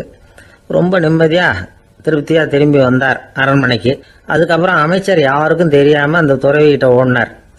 சொன்ன பிரகாரம் பணத்தை நீட்டினார். இந்தப்பா, நான் உங்ககிட்ட சொன்னபடி 10,000 ரூபா பணம் எடுத்துக்கோ அப்படின்னார். அந்த ஆள் ராஜா கிட்ட சொன்னது மாதிரியே எல்லாத்தையும் திறந்துவிட்ட எனக்கு இதெல்லாம் எதுக்காக வேணாம் அப்படின்னு விட்டாரான். நடித்த வரைக்கும் போதும்ப்பா, இனிமேல் இந்த நாடக வசனம்லாம் வேணாம், வேஷத்தை கலைச்சிரு, பணத்தை வாங்கிக்கோன்னார். இல்லைங்க, இது வேஷம் இல்லை, இது வசனமும் இல்லை, இது உண்மை. கொஞ்ச நேரம் துறவி மாதிரி நடித்ததுக்கே இந்த தேசத்து ராஜா, ராணி, அமைச்சர், பரிவாரங்கள் எல்லாம் என் காலில் விழுந்து வணங்குறாங்க. அப்படின்னா உண்மையான துறவியாக இருக்கிறது எவ்வளவு பெருமையான விஷயம். நான் உண்மையான துறவியாக ஆக போகிறேன், அப்படி முடிவும் பண்ணிட்டேன் அப்படின்னார் அந்த நடிகர். வேஷம் கூட எப்படிப்பட்ட விளைவுகளை உண்டு பண்ணுது பார்த்தீங்களா. நம்மால் ஒருத்தன் ரொம்ப வசதியாக தான் இருந்தான். ஒரு நாள் அவன் சொத்து பூரா திருட்டு போயிட்டுது. அதுக்கப்புறம் இவன் துறவி மாதிரி ஆயிட்டான். ஊர் ஊராக சுற்றினான். ஒரு குருநாதரை தேடி கண்டுபிடிச்சான். அவர்கிட்ட சீடனா சேர்ந்துக்கிட்டான். அவனை பார்த்து ஒருத்தர் கேட்டார், நீ உண்மையான சீடன் தானான்னு. இல்லைங்க, சீடன் மாதிரி நடிச்சுக்கிட்டு இருக்கிறேன் அப்படின்னா. அது குரு துரோகம் இல்லையா அப்படின்னு கேட்டார் அவர். இல்லைங்க, நான் பண்ணது குரு துரோகம் இல்லை, என் குரு பண்ணது தான் துரோகம். என்னுடைய பணத்தை கொள்ளையடிச்சது இவர் தான். அதை எங்கே வச்சிருக்காருன்னு கண்டுபிடிக்கிறதுக்காக தான் இவர்கிட்ட வந்து சீடனா சேர்ந்துருக்கிறேன் அப்படின்னானா. ஒரு பெரிய காடு. அந்த காட்டுக்கு மத்தியில் ஒரு ஆசிரமம். அங்கே ஒரு முனிவர் இருந்தார். பல இடங்கள்லேருந்து வர்ற குழந்தைகளுக்கு அவர் வந்து பாடம் சொல்லி கொடுத்துக்கிட்டு இருக்கிறார். ஏழை பணக்காரர் அப்படிங்கிற வித்தியாசம்லாம் கிடையாதுங்க. எல்லாரும் அவர்கிட்ட தங்கள் பிள்ளைகளை வந்து அனுப்பி வச்சாங்க. மன்னர்களுடைய பிள்ளைங்க கூட அங்கே அவர்கிட்ட தான் படிக்கிறதுக்கு வருவாங்க. ஆனால் அந்த முனிவரை பொறுத்த வரைக்கும் எல்லா பிள்ளைங்களும் ஒன்று தான். இது யார் வீட்டு பிள்ளைன்னெல்லாம் பார்க்க மாட்டார், எல்லாரும் சமம். மாணவர்கள்லாம் அங்கேயே மாத கணக்கில் வருஷ கணக்கில் தங்கியிருந்து பாடம் கற்றுக்கிட்டு போகிறது வழக்கம். அவராக பார்த்து போன்னு சொல்கிற வரைக்கும் அங்கேயே இருக்கணும், படிக்கணும். குருகுல வாசம். ஒரு சமயம் ஒரு ராஜகுமாரனும் அவர்கிட்ட வந்து படிச்சுக்கிட்டு இருந்தான். அவனுக்கு ஒரு 15 வயசு இருக்கும். சில வருஷம் கழித்து இந்த முனிவர் தன்கிட்ட இருக்கிற மாணவர்களுக்கெல்லாம் பரீட்சை வச்சார். அவங்களுடைய அறிவு முதிர்ச்சியை கணிக்கிறதுக்காக பல சோதனைகள்லாம் வச்சார். ஒவ்வொருத்தராக பார்த்து இனிமேல் நீங்கள் வந்து உங்கள் வீட்டுக்கு போகலாம் அப்படின்னு சொல்லி அனுப்பி வச்சுக்கிட்டு இருக்கிறார். எல்லாரும் போயிட்டாங்க. கடைசியாக மிஞ்சி இருந்தது ஒரே ஒரு மாணவன். அவனை மட்டும் வீட்டுக்கு அனுப்பல. யார் அந்த பையன் தெரியுமா? அவன்தான் அந்த ராஜகுமாரன். ராஜகுமாரனுடைய தந்தைக்கு, அதுதான் அந்த ராஜாவுக்கு, அங்கே வயசு ஏறிக்கிட்டே போகுது. என்ன இது, படிக்க போன பையன் இன்னும் திரும்பி வரலையே அப்படின்னு நினைச்சார். வந்துட்டா சீக்கிரமாக அவனுக்கு பட்டம் கட்டிவிட்டு நாம் விலகிக்கலாமே அப்படின்னு நினச்சாரு. கல்யாணம் வேற பண்ணி பார்க்கணும் பையனுக்கு. ஆனால் பையன் வர்ற வழியை காணும். ராஜா பார்த்தார். சரி, நேர்லேயே போய் என்னன்னு தெரிஞ்சுட்டு வந்துடுவோம் அப்படின்னு காட்டுக்கு புறப்பட்டார். அங்கே போய் முனிவரை பார்த்தார். முனிவர் வந்து இவரை அன்பாக வரவேற்று உட்கார வச்சார். அதுக்கப்புறம் ராஜா மெதுவா, எல்லாரையும் வீட்டுக்கு அனுப்பி வச்சுட்டிங்களாமே, ஏன் பிள்ளைய மட்டும் அப்படின்னு சொல்லி மெதுவாக இழுத்தார். முனிவர் வந்து இதுக்கு உடனே பதில் சொல்லலை. ராஜாவை கூப்பிட்டுட்டு போய் விருந்தினர் குடிசையில் தங்க வச்சார். அதுக்கப்புறம் சொன்னார், உங்க மகன் எல்லா பாடங்கள்லயும் முதலிடம் வாங்கியிருக்கான். இப்படி முதலாவதா வர்ற மாணவனுக்கு நாங்க இன்னொரு தேர்வு வைக்கிறது வழக்கம். அதுலேயும் அவன் முதலாவதா வந்துட்டான்னா அவன் ஒரு பெரிய வித்வான் அப்படிங்கிற கௌரவத்தை அடைஞ்சிருவான் அப்படின்னார். அதாவது முனிவர் அப்படி சொல்றார். அப்படி சொல்லிவிட்டு போயிட்டார். அவர் ராஜா அங்கேயே தங்கிட்டார். ராத்திரி படுத்து தூங்கினார். காலையில் எழுந்திரிச்சு அந்த குடிசைக்கு வெளியில் வந்தார் பல்லு விளக்கறதுக்காக. அந்த சமயத்தில் தூரத்தில் ஒருத்தன் ஒரு கையில் கோடாலியை வச்சுக்கிட்டு தலையில் ஒரு பெரிய விறகு கட்டை சுமந்துக்கிட்டு வந்துக்கிட்டு இருக்கிறது மாதிரி தெரிஞ்சது. யாராவது விறகு வெட்டியாக இருக்கும் அப்படின்னு நினைச்சார் ராஜா. கிட்ட வந்ததும் உத்து பார்க்குறாரு. பார்த்தா அது தன்னோட புள்ள. திகைச்சு போயிட்டார். என்ன இது, ஒரு ராஜகுமாரனை கூட இது மாதிரி வேலையெல்லாம் செய்ய சொல்கிறாங்களே அப்படின்னு நினைச்சார். ராஜகுமாரன் விறகு கட்டை கொண்டுகிட்டு போய் கொல்லை பக்கம் வச்சான். அந்த சமயம் முனிவர் அங்கே வந்தார். என்ன மகனே, விறகு வெட்டிட்டு வந்துட்டியா? சரி, இப்போ ஒரு துடைப்பத்தை எடுத்துக்கோ, விருந்தினர் குடிசையின் வாசல் பக்கத்தை கூட்டி பெருக்கி சுத்தம் பண்ணு போ அப்படின்னார். அப்படியே செய்கிறேன் குருவே அப்படின்னு சொல்லிவிட்டு போனான். சுத்தம் பண்ண ஆரம்பிச்சிட்டான். ராஜா பார்த்தார் இதை. உடனே ஓடியாந்தார். மகனே, என்ன காரியம் பண்ணுற? துடைப்பத்தை கீழே போடுனார். இப்போ அந்த ராஜகுமாரன் சொல்கிறான், தந்தையே, இது என்னுடைய குருதேவரோட உத்தரவு. இங்கே நான் ஒரு மாணவன். இங்கே அரசனும் ஒன்று தான், ஆண்டியும் ஒன்று தான். குருதேவர் சொல்கிறத மறுக்காமல் செய்கிறது தான் எங்கள் கடமை அப்படின்னா. இந்த சமயம் முனிவர் அங்கே வந்தார். இவனை முதுகில் தட்டி கொடுத்தார். அப்புறம் ராஜா கிட்ட சொன்னார், அரசே, உங்கள் புள்ள எங்கள் கடைசி தேர்வுலையும் வெற்றி பெற்றுட்டான். பணிவு தான் மாணவர்களின் மிக உயர்ந்த குணம். குருநாதர் சொல்றது மனசுக்கு பிடிக்கலன்னா கூட மறுக்காம செய்யணும். அப்படி செய்யறதுனால எதை செய்யலாம் எதை செய்யக்கூடாது அப்படிங்கிற விவேகம் அவங்களுக்கு வந்துடும். செய்யக்கூடாததை கூட பெரியவங்க சொல்லிவிட்டா செஞ்சுதான் ஆகணும் அப்படிங்கிற பணிவு அவங்களுக்கு வந்துடும். இந்த குணம் வந்துட்டுதுன்னா அவங்க எத்தனை கடினமான வேலையா இருந்தா கூட ரொம்ப சுலபமா செஞ்சு முடிச்சிருவாங்க. தூக்கத்திலேயும் அப்புறம் துக்கத்திலேயும் தோண்டு போட மாட்டாங்க. இந்த பணிவும் விவேகமும் அவங்க கிட்ட மன உறுதியை ஏற்படுத்தும். அந்த உறுதி உங்க பையனுக்கு வந்தாச்சு. இனிமே அவனை நீங்க அழைச்சிட்டு போகலாம். அவன் நிச்சயமா பேரும் புகழும் பெறுவான் அப்படின்னார். ராஜா அவரை பார்த்து, குருதேவா, புரிஞ்சுக்கிட்டேன், என்னை மன்னிக்கணும் அப்படின்னாரு. அதுக்கப்புறம் மகனை அழைச்சிக்கிட்டு நாட்டுக்கு திரும்பி வந்துட்டார்.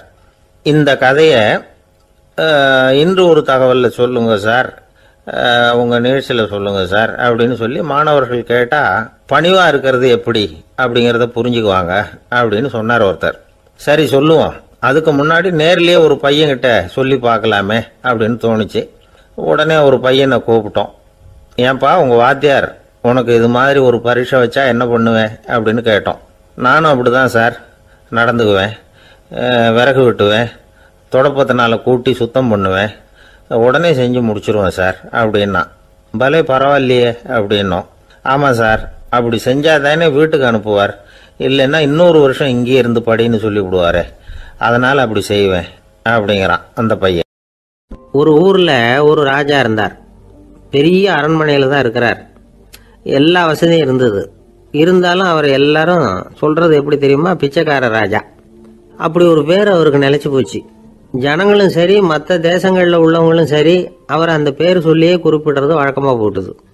இது அவருக்கு ரொம்ப கவலையா போச்சு. என்ன இது, நம்மளை தேடி வர்றவங்களுக்கெல்லாம் நாம் சோறு போடுறோம், நம்ம புகழ்ந்து பாடல் ஏற்றி கொண்டு வர்ற புலவர்களுக்கெல்லாம் அவங்க எப்படி வந்தாலும் ஒருவேளை சோறு போடணுங்கிறது உத்தரவு. இவ்வளவுலாம் செஞ்சும் நம்மளை போய் பிச்சைக்கார ராஜான்னு எல்லாரும் சொல்றாங்களே, அது ஏன், எதுக்காக அப்படி சொல்றாங்க? இதுதான் ராஜாவுக்கு குழப்பம். சரி, இதை பத்தி நம்ம அமைச்சர்கள் கிட்ட கேட்கலாமா அப்படின்னு யோசனை பண்ணார். இந்த விஷயத்த போய் அவங்க கிட்ட எப்படி கேட்கறதுன்னு அவருக்கு தயக்கமா இருந்தது. கௌரவ குறைச்சலா தெரிஞ்சது அவருக்கு. சரி, சாதாரண குடிமக்கள் கிட்ட இதை பத்தி கேட்கலாமா அப்படின்னு யோசனை பண்ணார். கேட்கலாம், ஆனா அவங்க யாரும் ராஜா முன்னாடி நின்று தைரியமா பேசக்கூடிய அளவுக்கு இல்லை. ராஜாவோட குழப்பம் நாளுக்கு நாள் அதிகமாக போச்சு. கடைசியா அவர் ஒரு முடிவுக்கு வந்தார். அதாவது இதை பத்தி ஒரு பிச்சைக்காரங்கிட்டே கேட்டு பார்த்துட்டா என்ன. இதுதான் அவர் பண்ண முடிவு. உடனே மாறுவேஷம் போட்டுக்கிட்டு நகர்வலம் போனார். ஒரு பிச்சைக்காரனை கண்டுபிடிச்சார். இதை பாருப்பா, நம்ம ராஜாவை எல்லாரும் பிச்சைக்கார ராஜான்னே சொல்றாங்களே, அதுக்கு என்ன காரணமா இருக்கும் அப்படின்னு கேட்டார். அதுக்கு அவன் சொல்றான், இதுக்கான பதில இன்னும் ஒரு 30 நாள்ல சொல்றேன் அப்படின்னா. உடனே இவருக்கு சந்தோஷம். உண்மையை அவங்ககிட்ட சொன்னார். நான் வேற யாரும் இல்லை, நான் தான் இந்த நாட்டு ராஜா. இப்போ நீ என் கூடவே வந்துடும், அரண்மனையிலேயே தங்கிக்கோ, 30 நாள் கழிச்சு எனக்கு பதில் சொல்லிவிட்டு அதுக்கப்புறமா நீ போகலாம் அப்படின்னு சொல்லி அழைச்சிட்டு வந்துட்டார். அரண்மனையில் ஒரு மூலையில் அவன் தங்கறதுக்கு இடம் கொடுத்தார். தினம் 2 வேளையும் இவனுக்கு சோறு போடுங்க அப்படின்னு உத்தரவு போட்டார். ராஜா கொடுத்த இடத்துல போய் உக்காந்துக்கிட்டான் அந்த பிச்சைக்காரன். தினமும் அந்த அரண்மனையில் நடக்கிறதையெல்லாம் கவனிச்சுக்கிட்டு வந்தான். வேளைக்கு சாப்பாடு வரும், சாப்பிட்டுக்கிட்டு இருக்கான். இப்படி 30 நாள் முடிஞ்சுது. ராஜா வந்தார். என்ன, என்னோட கேள்விக்கு பதில் என்னன்னு கண்டுபிடிச்சிட்டியான்னார். கண்டுபிடிச்சிட்டேன்னா. என்ன எல்லாரும் பிச்சைக்கார ராஜான்னு சொல்றாங்களே, அது நியாயமா படுதா உனக்குன்னு கேட்டார். நியாயமா தான் படுது, சந்தேகம் இல்லாம நீங்க பிச்சைக்கார ராஜா தான். என்னதான் நீங்க வசதியோடவும் படைபலத்தோடவும் இருந்தா கூட நீங்க எங்க வர்க்கத்தை சேர்ந்த ஆசாமி தான் அப்படின்னு அடிச்சு சொல்லிவிட்டான் அந்த ஆள். என்னால் அப்படி சொல்றேன்னு கேட்டார் இவர். அரசே, ஒரு உண்மையை கண்டுபிடிச்சு சொல்றதா நான் உங்ககிட்ட சொன்னேன். நீங்க ராஜ பரம்பரைன்னா உடனே உங்க கழுத்துல கிடக்கிற முத்து மாலையை கழட்டி பரிசா கொடுத்துருப்பீங்க, பொன்னையும் மணியையும் கொடுத்துருப்பீங்க. ஆனா நீங்க அப்படி செய்யல. என்ன ஒரு மூலையில உட்கார வச்சு 2 வேளை சோறு போட சொன்னீங்க. உங்களை தேடி யார் வந்தாலும், யார் பாராட்டி பேசினாலும் அல்லது பிரச்சனைகளை சொன்னாலும் நீங்க செய்யற ஒரே காரியம் சோறு போடுறது தான். பிச்சைக்காரனுக்கு சோறு மட்டும்தான் உலகம். உங்க விஷயத்திலையும் நீங்க அப்படித்தான் நினைக்கிறதாக தெரியுது. நல்லா கவனிங்க. எந்த ஒரு பிரச்சனைக்கும் சோறு தான் முடிவுன்னு நினைக்கிறீங்க பாருங்க. நீங்க சந்தேகமில்லாத எங்களை சேர்ந்த ஆளுதான் அப்படின்னு விட்டான் அந்த பிச்சைக்காரன். அதுக்கப்புறம் தான் அந்த ராஜா தன்னுடைய தவறுகளை எல்லாம் தேர்த்திக்கிட்டாராம். பசின்னு வர்றவங்களுக்கு சோறு தான் போடணும், அது தப்பு இல்லை. பாராட்ட வர்றவங்களுக்கெல்லாம் சோத்தையே போட்டு அனுப்புனா இப்படிதான் பேர் வரும். எனக்கு தெரிஞ்ச ஒருத்தர் தினமும் யாராவது ஒருத்தரை தன் வீட்டுக்கு அழைச்சிட்டு போவார், சாப்பாடு போட்டு அனுப்புவார். முன்னறிவிப்பு இல்லாம திடீர்னு ஒரு விருந்தாளியோட வீட்டில் போய் இவர் நிக்கிறது வழக்கம். அந்த அம்மாவும் இவருக்காக தயார் பண்ணி வச்சிருந்ததை இவர் அழைச்சிட்டு வந்திருக்கிற விருந்தாளிக்கு போட்டுருவாங்க. விருந்தாளி சாப்பிட்டுட்டு போனதுக்கு அப்புறம் இவர் மனைவி கிட்ட உனக்கு சிரமம் வேணாம் அப்படின்னு சொல்லிவிட்டு பக்கத்துல உள்ள ஒரு ஹோட்டலுக்கு போய் காசு கொடுத்து சாப்பிட்டுட்டு வந்துருவார். பல நாள் இப்படி நடக்கும். ஒரு நாள் அவரை தனியா கூப்பிட்டுக்கிட்டு போய் ஏன் இப்படி பண்றீங்கன்னு கேட்டோம். அதுக்கு அவர் சொல்றாரு, எங்க வீட்டு சாப்பாட்டுல இருந்து தப்பிக்கிறதுக்கு எனக்கு வேற வழி எதுவும் தெரியல சார், அதனாலதான் இப்படி பண்ணிட்டு இருக்கிறேன் அப்படின்னார் ரொம்ப பரிதாபமா. ஒரு நாள் காலை நேரம் ஒரு குரு படுக்கையை விட்டு எழுந்திருக்கிறார். உடனே சீடர்களை பார்த்து எல்லாரும் இப்படி வாங்கங்கிறார். எல்லாரும் வர்றாங்க வேகமா. என்னங்க வேணும் உங்களுக்கு அப்படிங்கிற மாதிரி எல்லாரும் குருவை பார்த்தாங்க பயபக்தியோட. குரு அந்த சீடர்களை பார்த்து, இதை பாருங்க, இப்போ நான் ஒரு சிக்கலான விவகாரத்தில் மாட்டிக்கிட்டு இருக்கிறேன், அதை நீங்கள் தீர்த்து வச்சா நல்லதுன்னார். சீடர்களுக்கு ஒன்றும் புரியல. என்ன இது இவர் இப்படி சொல்றாரு, நமக்குள்ள எல்லா விவகாரங்களையும் தீர்த்து வைக்கிறவர் நம்ம குருநாதர், அவருடைய விவகாரத்தை நாம தீர்த்து வைக்கிறதா, ஆச்சரியமா இருக்குதே, குருநாதருக்கே சிக்கலா அப்படின்னு யோசனை பண்ண ஆரம்பிச்சாங்க. இருந்தாலும் ரொம்ப பணிவா கேட்டாங்க, சுவாமி உங்களுக்கே சிக்கலா, இந்த உலகத்து சிக்கல்களுக்கும் சிரமங்களுக்கும் அப்பாற்பட்டவர் அல்லவா தாங்கள், அப்படிப்பட்ட உங்களுக்கு சிக்கல்னா அது எப்படி அப்படின்னாங்க. எனக்கு ஏற்பட்டிருக்கிற சிக்கல் அவ்வளவு பெருசு, ரொம்ப பெரிய விவகாரம் அது அப்படின்னார் குரு. கொஞ்சம் விவரமா சொல்லுங்க அப்படின்னாங்க இவங்க. இப்ப அந்த குரு விவரத்தை சொன்னார். அதாவது நேற்று ராத்திரி நான் ஒரு கனவு கண்டேன். அந்த கனவுல நான் ஒரு பட்டாம்பூச்சியா மாறிட்டேன். அப்படி மாறி ஒவ்வொரு மலரா பறந்து போய் உட்காந்து தேன் சாப்பிட்டேன் அப்படின்னார். சீடர்கள் இதை கேட்டதும் ரொம்ப திகைச்சு போயிட்டாங்க. என்ன இது, இது ஒரு பெரிய பிரச்சனையா, ஒரு சாதாரண கனவு கண்டதுக்காகவா இந்த காலை வேளையில நம்மளையெல்லாம் குருநாதர் இவ்வளவு அவசரமா கூப்பிட்டுருக்கார் அப்படின்னு நினைச்சாங்க. இருந்தாலும் கேட்டாங்க, இதுல என்ன சிக்கல் சுவாமி, கனவுங்கிறது எல்லாருக்கும் வரத்தானே செய்யும் அப்படின்னார் ஒரு சீடர். சீடர்களே, பிரச்சனை அது இல்லை. நான் இன்னைக்கு காலையில கண்ணு முழிச்சு பார்த்தப்போ நான் நானாக மறுபடியும் மாறிட்டேங்கிறத தெரிஞ்சுக்கிட்டேன். இதுல சிக்கல் என்னன்னா, இப்ப அந்த பட்டாம்பூச்சி தான் நானா ஆயிட்டதாக கனவு கண்டுகிட்டு இருக்கா அப்படிங்கிறது தான். ஒரு மனுஷன் பட்டாம்பூச்சி ஆகிறதாக கனவு காண முடியுங்கிறப்போ அந்த பட்டாம்பூச்சியும் மனுஷனா ஆகிறதாக கனவு காண முடியும் இல்லையா? இப்ப எனக்கு யதார்த்த நிலை தெரியணும், எது நிஜம்னு தெரியணும். நேத்து ராத்திரி நான் கண்டது கனவா அல்லது இது பட்டாம்பூச்சி கண்டுகிட்டு இருக்கிற கனவா? இதுதான் குரு கேட்ட கேள்வி. இதை கேட்டதும் சீடர்கள் ரொம்ப குழம்பி போயிட்டாங்க. சுவாமி, இதுவரைக்கும் நாங்கள் தூங்குறப்ப பார்க்கறது கனவுன்னும் மூழ்கிட்டு இருக்கிறப்ப பார்க்கறது நனவுன்னு நம்பிட்டு இருக்கிறோம். இப்போ எங்களை ரொம்ப குழப்பிட்டீங்க, இதுக்கு பதில் சொல்ல எங்களுக்கு சக்தி இல்லை அப்படின்னு சொல்லிவிட்டாங்களாம். அதுக்கப்புறம் அந்த குரு சொன்னாராம், நினைவு தான் முக்கியமான அம்சம். முடிவு கட்டம்னா பகலின் நினைவுகளை விட இரவின் கனவுகளே ரொம்ப உண்மை. ஒருத்தன் தூங்க போனா தூங்கிக்கிட்டே இருந்தா அவன் காணும் கனவு பொய்ங்கிறத அவன் உணர மாட்டான். ஒவ்வொரு கனவும் காணும் பொழுது அது ரொம்ப உண்மையாக தான் தெரியுது.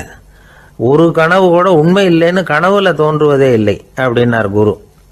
அகில வாழ்வு அத்தனையும் சொற்பனம் கண்டாய் அப்படிங்கிறார் தாயுமானவர். ஆகையினால நம்ம கனவுலேருந்து நாம் என்னைக்கு முழிச்சிக்க போகிறோம் அப்படிங்கிறது தான் ஒரு முக்கியமான கேள்வி. ஒருத்தர் வந்தார், காலில் கட்டோடு வந்தார். என்னங்க காலில் கட்டுன்னு? சார், நேற்று ராத்திரி தூக்கத்தில் எங்கள் வீட்டு கூரையில் ஏணியை சாத்தி வச்சு இறங்கினப்போ வழுக்கி விழுந்து காலை உடச்சிக்கிட்டேன்னார். உங்கள் வீட்டில் தான் ஏணியே கிடையாது சார் அப்படின்னு. உண்மைதான் சார், நான் கீழே விழுந்து முழிச்சுக்கிட்டதுக்கு அப்புறம் தானே ஏணி இல்லைங்கிறது எனக்கு ஞாபகம் வந்தது அப்படின்னார். ஒரு ஊரில் ஒரு மன்னன் இருந்தான், கொடுங்கோல் மன்னன். நிறைய தொந்தரவு பண்ணிக்கிட்டு இருந்தான். அவன் ஒரு தடவை என்ன பண்ணான் தெரியுமா? ஒரு தப்பும் பண்ணாத ஒரு இளைஞனை பிடிச்சி ஜெயிலில் அடைச்சுட்டான். அந்த பையனோட சொந்தக்காரங்கள்லாம் ராஜா கிட்ட போனாங்க. அவன் ஒரு தவறும் பண்ணலை, அவனை விடுதலை பண்ணுங்க அப்படின்னு கெஞ்சி கேட்டுக்கிட்டாங்க. மன்னன் யோசனை பண்ணான். அந்த இளைஞனை கூப்பிட்டுக்கிட்டு வர சொன்னான். அவனை கொண்டாந்து ராஜா முன்னாடி நிறுத்தினாங்க. இதை பாருப்பா, உன்னை நான் விடுதலை பண்ணுவேன், ஆனால் ஒரு கண்டிஷன். அந்த நிபந்தனையை நீ நிறைவேற்றினா உனக்கு விடுதலை அப்படின்னா மன்னன். சரின்னு ஒத்துக்கிட்டான் பையன். மன்னன் கண்டிஷன் என்னங்கிறத சொன்னான். உங்ககிட்ட ஒரு செம்மறி ஆட்டை கொடுக்க போகிறேன். 1 மாதத்துக்கு அதுக்கு தேவையான தீனியையும் கொடுக்க போகிறேன். 1 மாதம் கழித்து அந்த ஆட்டை எடை போட்டு பார்ப்பேன். அந்த ஆட்டின் எடை கொஞ்சம் கூட கூடி இருக்கக்கூடாது. எடை கூடி இருந்தால் உனக்கு விடுதலை கிடையாது. என்ன சொல்கிற அப்படின்னா. பையனுக்கு ஒன்றும் புரியல, பயமாக போயிட்டுது. குழம்பிக்கிட்டே நின்றுக்கிட்டு இருக்கிறான். சரி, ஒரு நாள் டைம் தரேன், நல்லா யோசனை பண்ணி பார்த்துட்டு நாளைக்கு உன் முடிவை சொல்லு அப்படின்னா மன்னன். பையன் கவலையோடு வெளியில் வந்தான். அங்கே ஒரு பெரியவர் நின்றுக்கிட்டு இருந்தார். அவர்கிட்ட விஷயத்தை சொன்னான். அந்த பெரியவர் இந்த பையனுக்கு காதோட காதாக ஒரு வழியை சொல்லி கொடுத்தார். அதை கேட்டதும் பையன் மறுபடியும் மன்னன் முன்னாடி நின்னா, உங்கள் நிபந்தனையை ஏற்றுக்கிறேன்னு சொன்னான். மன்னன் ஒரு ஆட்டுக்குட்டியையும் அதுக்கு 1 மாதத்துக்கு தேவைப்படுற தீவனத்தையும் கொடுக்கும்படியாக உத்தரவு போட்டான். கொடுத்தாங்க, ஓடிட்டு போயிட்டான். 1 மாதம் தினமும் தவறாமல் அந்த தீவனத்தை ஆட்டுக்குட்டிக்கு போட்டுக்கிட்டு இருக்கிறான். 1 மாதம் கழித்து அந்த ஆட்டை அரண்மனைக்கு ஓட்டிகிட்டு போனான். மன்னன் அதை எடை போட்டு பார்க்குறான், எடை கூடவே இல்லை, அப்படியே தான் இருக்குது. உடனே போட்ட நிபந்தனைப்படி அந்த இளைஞனை விடுதலை பண்ணிவிட்டான். சரி, ஆட்டுக்கு எடை கூடாமல் இருக்கிறதுக்கு அந்த பெரியவர் சொல்லி கொடுத்த யோசனை என்ன அப்படின்னா, அது வேற ஒன்றும் இல்லை. அந்த ஆட்டுக்கு எதிரில் அது கண்ணில் படுற மாதிரி ஒரு ஓநாயை கட்டி போட சொன்னார். அவ்வளவுதான். ஆட்டுக்கு ஓநாய்ங்கிறது பிறவி பகை. ஓநாயை பார்த்தா ஆடு நடுங்க ஆரம்பிச்சிரும், அவ்வளவு பயம். தினமும் அந்த ஆடு பயந்துகிட்டே தேனி சாப்பிட்டுது, எடை கூடல. அதுதான் ரகசியம். இது சின்ன பிள்ளைங்களுக்கான ஒரு கதை. இதிலிருந்து தெரிஞ்சுக்க வேண்டிய உண்மை என்னன்னா, நாமெல்லாம் சாப்பிட்றப்ப மனசும் உடம்பும் அமைதியாக இருக்கணும். அப்போதான் அது உடம்புல ஒட்டும். அவசரத்துலையும் பயத்துலையும் சாப்பிட்டா அது சரியா ஜீரணமாகாது. இன்னொரு ராஜா இருந்தார். அவரும் ஒரு இளைஞனை ஜெயிலில் அடைச்சி விட்டார். விடுதலை பண்ணணும்னா ஒரு கண்டிஷன்னார். என்னன்னு கேட்டான். ஒரு ஆட்டுக்குட்டியை அவன் முன்னாடி கொண்டாந்து நிறுத்துவேன், நீ அதுக்கிட்ட ஒரு கேள்வி கேட்கணும், அதுக்கு சரியான பதிலை சொல்லணும். அப்படி செஞ்சுட்டா உனக்கு விடுதலைன்னார். இளைஞன் யோசனை பண்ணி பார்த்தான். சரின்னு ஒத்துக்கிட்டான். அது பிரகாரமே ஆட்டுக்குட்டியை பதில் சொல்ல வச்சுட்டான். என்ன நடந்தது தெரியுமா? ஆட்டுக்குட்டியை கொண்டாந்து நிறுத்தினாங்க. இவன் மெதுவாக அதுகிட்ட போனான். அது காதுகிட்ட போய் ஏப்ரலுக்கு அடுத்த மாதம் என்ன மாதம்னு கேட்டான். அது உடனே மேன்னு கத்திச்சு. இவன் விடுதலை ஆயிட்டான். ஒரு ஊரில் ஒரு குரு இருந்தார், ஜென் குரு. அவரை தேடிட்டு ஒரு மன்னர் வந்தார். வந்தவர் ஜப்பான் மன்னர். தோட்டக்கலையை பற்றி தெரிஞ்சுட்டு போகிறதுக்காக அவர் வந்தார். எப்படி தோட்டம் அமைக்கிறது அப்படிங்கிறத பற்றி அந்த குரு விவரமாக சொல்லி கொடுத்தாரு. 1 நாள் 2 நாள் இல்லை, 3 வருஷம் கற்றுக் கொடுத்தார். அதுக்கப்புறம் சொன்னார், நான் கற்றுக் கொடுத்துட்டேன், இனிமேல் நீங்கள் போகலாம், போய் தோட்டம் அமைக்கலாம். அதுதான் உங்களுக்கு பரிசை. தோட்டம் அமைச்ச பிறகு சொல்லி அனுப்புங்க, நான் பார்க்குறேன். நீங்கள் இங்கே என்னவெல்லாம் கற்றுக்கிட்டீங்களோ அதையெல்லாம் அங்கே செயல்முறையில் செஞ்சு காட்டுங்க அப்படின்னு சொல்லி அனுப்பி வச்சார். மன்னர் போனார். அரண்மனைக்கு பக்கத்திலேயே ஒரு பெரிய தோட்டத்தை உண்டு பண்ணினார். அழகான மரங்களையும் செடிகளையும் உருவாக்கினார். கிட்டத்தட்ட 1000 தோட்டக்காரர்களை பயன்படுத்தி 3 வருஷங்கள் முயற்சி பண்ணி அந்த அழகான தோட்டத்தை உருவாக்கினார். குரு கிட்ட இருந்து செய்தி வந்தது, நாளைக்கு வந்து தோட்டத்தை பார்க்கறேன் அப்படின்னு. மன்னர் உடனே சுறுசுறுப்பாயிட்டார். முதல் நாளே தோட்டத்தை சுத்தப்படுத்தினார். ராத்திரி பூரா யாரும் தூங்கல. எல்லாருக்கும் தோட்டத்தை ஒழுங்குபடுத்துற வேலை. அது அந்தந்த இடத்துல ஒழுங்கா இருக்குதா அப்படின்னு சரி பார்த்தாங்க. ஒரு தவறும் இல்லாத வகையில் அதை ஒழுங்குபடுத்தினாங்க. மறுநாள் குரு வந்தார், தோட்டத்தை பார்த்தார். அவருக்கு கோபம் வந்துட்டுது. மன்னருக்கு ஆச்சரியம், எப்பவும் சிரிச்சுக்கிட்டே இருக்கிறவர் இப்போ எப்படி இருக்கிறாரே அப்படின்னு. மெதுவாக குரு கிட்ட போய் எல்லாம் சரியாக தானே இருக்குது அப்படின்னார். எல்லாம் சரிதான், ஆனாலும் எங்கே அந்த பொன்னிற காற்று அப்படின்னார். உதிர்ந்த இலைகள், பொன் மஞ்சள் நிற இலைகள் காற்றில் அப்படி புரண்டு ஓடுவதை நான் பார்க்க முடியவில்லையே அப்படின்னாராம். அது இல்லாமல் இந்த தோட்டம் உயிரோட்டம் உள்ளதா இருக்காது. இதில் பாடல் இல்லை, ஆடல் இல்லை, அதெல்லாம் இல்லாமல் இந்த தோட்டம் ரொம்பவும் செயற்கையாக தெரியுதேன்னாராம். மன்னர் இப்பதான் யோசனை பண்ணார். கீழே கிடந்த காஞ்சி போன இலைகள் மட்டும் இல்ல, மரத்துல இருந்த காஞ்சி போன இலைகளையும் அப்புறப்படுத்தி சுத்தமா வச்சிருக்கிறார். இறப்பும் வாழ்க்கையினுடைய ஒரு பகுதி தான். மரணம்ங்கிறது வாழ்க்கைக்கு எதிரானது அல்ல, அதை நிரப்பும் ஒரு பகுதி தான் அது. மரணம் இல்லையில் வாழ்க்கையே இல்லை அப்படிங்கிறது பெரியவங்க கருத்து. இப்ப அந்த தோட்டம் அழகா தான் இருக்குது, இருந்தாலும் அது ஒரு ஓவியம் மாதிரி உயிர் இல்லாமல் இருக்கு. குரு ஒரு வாளியை கையில எடுத்துக்கிட்டார். தோட்டத்தை விட்டு வெளியில போனார். ஏற்கனவே வீசி எறிந்த அந்த சருகுகளை எல்லாம் அள்ளி கொண்டுட்டு வந்தார். உள்ள எல்லா இடங்கள்லயும் அதை வீசினார். உடனே காத்து அந்த காய்ந்த சருகுகளையும் பழுத்த இலைகளையும் அசைக்க ஆரம்பிச்சுட்டுது. இப்போ அங்க சலசல சத்தம், சங்கீதம், இலைகளின் நடனம், ஓவியம் மாதிரி இருந்த அந்த தோட்டத்துக்கு இப்போ உயிர் வந்துட்டுது. இதுதான் அந்த பொன்னான காற்று அப்படின்னாராம் குரு. மன்னருக்கு புரிஞ்சுது. மிகப்பெரிய ஜென் கேள்வி ஒன்று உண்டு. உம்மான் அப்படிங்கிற ஒரு பெரிய குருவை பார்த்து துறவி ஒருத்தர் கேட்டாராம், இலைகள் எல்லாம் கீழே விழுந்து மரங்கள் மொட்டையாக இருக்கும் பொழுது என்ன நடக்கும்? இதுதான் கேள்வி. இதுக்கு உம்மான் சொன்ன பதில் பொன்னான காற்று, தி கோல்டன் விண்ட் அப்படின்னாராம். இதுக்கு என்ன விளக்கம்னா, உன்னுடைய எண்ணங்கள் எல்லாம் உன்னுடைய மனசிலிருந்து கீழே விழுந்து உனது உள்ளுணர்வானது மொட்டையாக நிற்கும் நிலைதான் அது. உனது வேர்களின் அருகில் காற்று வீசுகிறது. எல்லா எண்ணங்களும் உன்னிலிருந்து வெகு தூரத்துக்கு புரண்டு கொண்டே சென்று விடுகிறது. நீ அவற்றை கடந்து விட்டால் நீ அவைகளுக்கெல்லாம் மேலெழுந்து கீழே பார்ப்பவனைப் போல நிற்க ஆரம்பித்து விடுவாய். அதுதான் தியானம் என்பது அப்படின்னு சொல்றாங்க. தியானம்ங்கிறது எண்ணத்துக்கு எதிரானதில்லை. தியானம்ங்கிறது எண்ணங்களை கடந்து செல்வதுதான். அதுக்கப்புறம் நாம பொன்னிற காற்றுல ஆட ஆரம்பிச்சிருவோம். இதுதான் பெரியவர்கள் சொல்றது. என்கிட்ட ஒருத்தர் தோட்டம் அமைக்கணும்னு யோசனை கேட்டு வந்தார். எல்லாம் சொல்லி கொடுத்தேன். செடிகள்லாம் செழிப்பா வளரணும்னா வேறு காயாம பார்த்துக்குங்க, தினமும் தண்ணி விடுங்க அப்படின்னு சொல்லி அனுப்பி வச்சேன். ஒரு மாசம் கழிச்சு அவர் தோட்டத்தை பார்க்கறதுக்காக போனேன். போய் பார்த்தா எல்லா செடியும் வாடி கிடக்குது. என்னங்க இப்படி பண்ணிவிட்டீங்கன்னு. நீங்க சொன்னபடிதான் செஞ்சேன்னார். என்ன செஞ்சீங்கன்னு கேட்டேன். வேறு காயாம பார்த்துக்க சொன்னீங்க, தினமும் ஒரு தடவை எல்லா செடியையும் ஒவ்வொன்றா பிடுங்கி பார்த்து வேறு காயாம இருக்கா அப்படின்னு பார்த்துட்டு அதுக்கப்புறம் தண்ணி பாய்ச்சனே, அவ்வளவுதான் அப்படின்னா. ஒரு ராஜா இருந்தார். நாடு பூராவும் நிறைய மரங்களை நட்டு வளர்க்கணுங்கிறது அவரோட ஆசை. தானே அதுக்கு முன்மாதிரியா இருக்கணும்னு நினைச்சார். அரண்மனையை சுத்தி மரங்களை நட்டு வளர்த்தார். இதை பார்த்துட்டு ஜனங்களும் அவங்கவுங்க வீட்டை சுத்தி மரக்கன்றுகளை நட்டு வளர்த்தாங்க. கொஞ்ச காலத்துல ஊரு பூரா பசுமையா மாறிச்சு. எல்லாருக்கும் சந்தோஷமா இருந்தது. இது ஒரு பக்கம் இருக்கட்டும். இப்ப நான் சொல்ல போற கதை வேற. அதாவது அந்த ராஜா ஒரு நாள் தன்னுடைய அரண்மனையை சுத்தி இருக்கிற விதவிதமான மரங்களை எல்லாம் போய் பார்த்தார். எப்படி இருக்கிறீங்க அப்படின்னு ஒவ்வொரு மரத்துக்கிட்டையும் விசாரிச்சாராம். எந்த மரமும் சந்தோஷமா இருக்கிறதா தெரியல. அதுக்கும் மனசுல ஒரு குறை. முதல்ல ஆலமரத்துக்கிட்ட போனார். அது சொல்லிச்சு, மண்ணா நான் நல்லா பெருசா வளர்ந்துருக்கிறேன், அடர்த்தியா இருக்கிறேன், கிளையெல்லாம் 4 பக்கமும் நல்லா படர்ந்து தான் இருக்குது, இருந்தாலும் எந்த பிரயோஜனமும் இருக்கிறதா தெரியல எனக்கு. என்னுடைய பழம்லாம் ரொம்ப சின்னதா இருக்குது, என் கண்ணுக்கு சரியா புறப்பட மாட்டேங்குது. நான் இருக்கிற சைஸுக்கு என்னுடைய கிளையில இருக்கிற பழம்லாம் எவ்வளவு பெருசா இருக்கணும், அது இத்தினூண்டு இருக்கிறது எனக்கு பெரிய அவமானமா இருக்கு. இப்படி இங்க நின்றுகிட்டு இருக்கிறதே ரொம்ப கூச்சமா இருக்கு. ஒரு நல்ல புயல் வந்ததுன்னா பேசாம சாஞ்சு விடலாமான்னு பாக்குறேன் அப்படின்னு புலம்புது ஆலமரம். சரி இருக்கட்டும்னு நினைச்சுக்கிட்டு ராஜா அடுத்தபடியா ஒரு அத்தி மரத்துக்கிட்ட போனார். அதுவும் புலம்ப ஆரம்பிச்சுட்டுது. நான் கூட பெரிய மரம் தான், இல்ல இலையெல்லாம் அழகா தான் இருக்குது, பழம் அழகா இருக்குது, இருந்தாலும் உள்ள விஷயம் இல்லையே, அத்தி பழத்தை புட்டு பார்த்தா அத்தனையும் சொத்த அப்படின்னு பழமொழியே உண்டாயிட்டுத. இப்படி ஒரு கெட்ட பேரோட நான் இருக்கணுமா அப்படின்னு புலம்புது அது.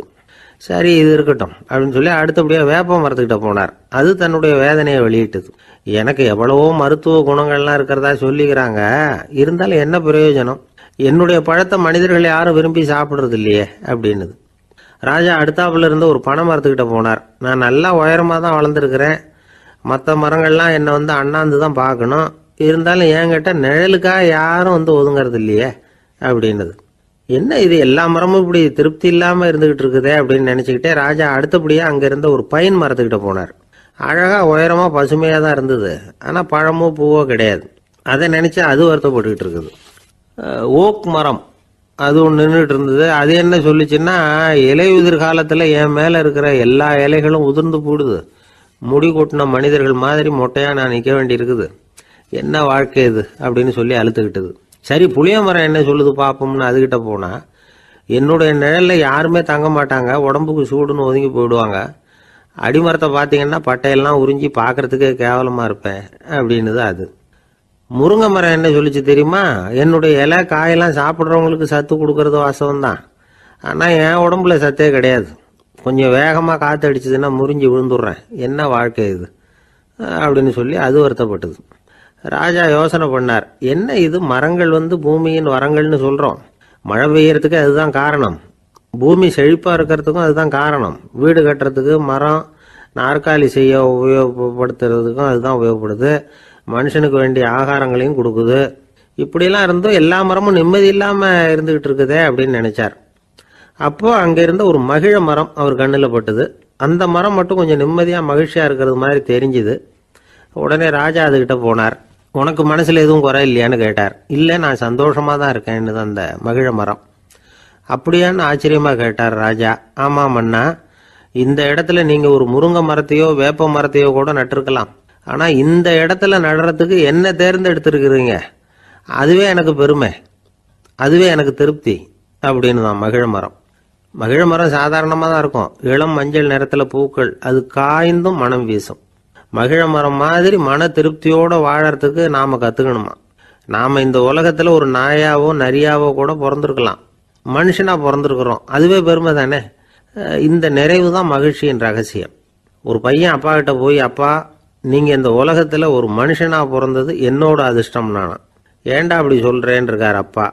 நீங்கள் ஒரு கரடியாக பிறந்திருந்தா இந்நேரம் நானும் ஒரு கரடி குட்டியாக தானே இருந்திருப்பேன் அப்படின்னு நானா பையன். ஒரு ஊரில் ஒரு ஞானி இருக்கிறார், ரொம்ப பெரிய ஞானி, ரொம்ப வயசாயிட்டுது. கடைசி காலத்தில் அவர்கிட்ட சில பேர் வந்தாங்க. உங்கள் குரு யார் அப்படின்னு கேட்டாங்க. அவர் நிமிர்ந்து பார்த்தார். எனக்கு ஆயிரக்கணக்கான குருமார்கள் உண்டு, அவங்க பேரெல்லாம் சொல்லணும்னா இந்த காலம் பத்தாது, ஆனால் முக்கியமான ஒரு 3 பேரை பற்றி மட்டும் உங்களுக்கு சொல்கிறேன் அப்படின்னாராம். அப்புறம் சொன்னார், அந்த 3 பேரில் ஒருத்தன் ஒரு திருடன். ஒரு சமயம் ஒரு பாலைவனம் வழியாக நான் போய்கிட்டு இருந்தேன். அப்போது வழி தவறி போய் ஒரு கிராமத்துக்கு போயிட்டேன். அது இருட்டு நேரம், நடு ராத்திரி, ஊரே உறங்கி போச்சு. அந்த நேரத்தில் ஒரு ஆள் மட்டும் ஒரு வீட்டு சுவத்தில் ஏதோ பண்ணி உள்ளே நுழையிறதுக்கு முயற்சி பண்ணிகிட்டு இருக்கிறான். அவங்கிட்ட போய் நான் இன்னைக்கு இங்கே எங்கே தங்க முடியும் அப்படின்னு கேட்டேன். அதுக்கு அவன், இந்த ராத்திரி வேளையில் அது ரொம்ப சிரமம், ஒரு திருடனோட உங்களால் தங்க முடியும்னா நீங்கள் என்னோட தங்கலாம் அப்படின்னா. நான் அவங்க கூட 1 மாதம் தங்கியிருந்தேன். ஒவ்வொரு நாள் ராத்திரியும், இப்போ நான் என்னுடைய வேலைக்கு போகிறேன், நீங்கள் ஓய்வு எடுத்துக்கோங்க அப்படின்னு சொல்லிவிட்டு போவான். அவன் திரும்பி வந்த உடனே உனக்கு ஏதாவது கிடைச்சிதான்னு நான் கேட்பேன். அதுக்கு அவன், இன்னைக்கு ராத்திரி ஒன்றும் இல்லை, நாளைக்கு மறுபடியும் முயற்சி பண்ணுவேன் அப்படின்பா. எப்பவும் அவன் நம்பிக்கை இழந்ததே கிடையாது, எப்பவும் சந்தோஷமாகவே இருப்பான். நானும் ரொம்ப காலமாக தியானம் பண்ணிக்கிட்டே இருந்தேன், ஒன்றுமே நடக்கலை. ஆனால் நான் என்ன பண்ணேன் தெரியுமா, மனசு வருத்தப்படும், நம்பிக்கை இழந்துருவேன். அப்போல்லாம் அந்த திருடனுடைய விடாமுயற்சி தான் ஞாபகத்துக்கு வரும். அதனால் அந்த திருடன் எனக்கு ஒரு குரு. என்னுடைய 2வது குரு யாருன்னா அது ஒரு நாய். இது எப்படின்னா, ஒரு சமயம் எனக்கு ரொம்ப தாகமாக இருந்தது, ஒரு நதியை நோக்கி போய்கிட்டு இருந்தேன். அப்போ ஒரு நாயும் வந்தது, அதுக்கும் தாகம், ஓடி வந்து ஆற்றை பார்த்துது. அதோட நிழல் ஆற்றுல தெரிஞ்சுது. அதை பார்த்ததும் பயந்துட்டுது. அதாவது அது தன்னுடைய சொந்த உருவத்தையே கண்டு பயந்தது. அதை பார்த்து குறைக்குது, திரும்பி ஓடிச்சு. ஆனால் அதுக்கு தாகம் அதிகமாக இருந்ததுனால அது மறுபடியும் திரும்பி வந்தது. பார்த்தா மறுபடியும் தண்ணியில் நாயோட உருவம் தெரியுது. இப்படி சில தடவை பண்ணிச்சு, இருந்தாலும் கடைசியில் தண்ணியில் குதிச்சுட்டுது துணிஞ்சி. இப்படி குதித்த உடனே அதோட உருவமும் மறைஞ்சுட்டுது. இதை பார்த்தேன். நான் என்ன புரிஞ்சுக்கிட்டேன்னா, எவ்வளவுதான் பயம் இருந்தால் கூட ஒருத்தன் தைரியமாக காரியத்தில் இறங்கணும் அப்படிங்கிறத புரிஞ்சுக்கிட்டேன். இந்த போதனை அந்த நாய்கிட்ட இருந்து எனக்கு கிடைச்சிது. இது ஒன்று.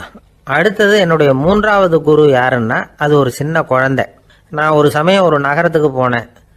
அங்கே ஒரு குழந்தை எரிகிற மெழுகுவத்தி ஒன்று எடுத்துக்கிட்டு வந்தது. நான் அந்த குழந்தைய பார்த்து வேடிக்கையாக கேட்டேன், ஏன் பாப்பா இந்த மெழுகுவத்தியை நீயாவே கொளுத்துனியா அப்படின்னு கேட்டேன். ஆமான்னுது அந்த குழந்தை. சரி, இந்த மெழுகுவத்தி முன்னாடி எரியாமல் இருந்தது, இப்போ எரியுது. இந்த மெழுகுவத்திக்கு வெளிச்சம் எங்கேருந்து வந்தது, அதை எனக்கு காட்ட முடியுமா அப்படின்னு கேட்டேன் அந்த குழந்தைகிட்ட. இதுக்கு அந்த குழந்தை சிரிச்சுக்கிட்டு அந்த மெழுகுவத்தியை ஊதி அணைச்சுட்டுது. அதுக்கப்புறம் என்னை பார்த்து கேட்டுது, இப்போ இந்த மெழுகுவத்தியின் வெளிச்சம் போனதை பார்த்தீங்க இல்லையா, அது எங்கே போச்சுன்னு எனக்கு சொல்லுங்க அப்படின்னுது. அந்த குழந்தை இப்படி கேட்டதும் என்கிட்ட இருந்த ஆணவம் அழிஞ்சுட்டுது. நான் படித்ததெல்லாம் அந்த வினாடியில் சுக்கு நூறாக போயிட்டுது. என்னுடைய முட்டாள்தனத்தை நான் உணர்ந்தேன் அப்படின்னு இவ்வளவும் அந்த ஞானி விவரமாக சொன்னாராம். அதனால் நாம் இன்னார்கிட்டே இருந்து தான் இதை கற்றுக்கணுங்கிறது இல்லை, யாருக்கிட்டே இருந்தும் எதையும் கற்றுக்கலாம். நம்மால் ஒருத்தன் ஒரு நாய் வளர்த்துக்கிட்டு இருந்தான். அந்த நாய்க்கு வால் கிடையாது. யாரோ ஏற்கனவே வெட்டி எடுத்துட்டாங்க. இந்த நாய் தான் சார் எனக்கு குரு, அதுகிட்டே இருந்து கூட நான் பாடம் கற்றுக்கிட்டு இருக்கிறேன் அப்படின்னா. அப்படி என்ன கற்றுக்கிட்டேன் அந்த வால் இல்லாத நாய்கிட்டே இருந்து அப்படின்னு கேட்டோம்.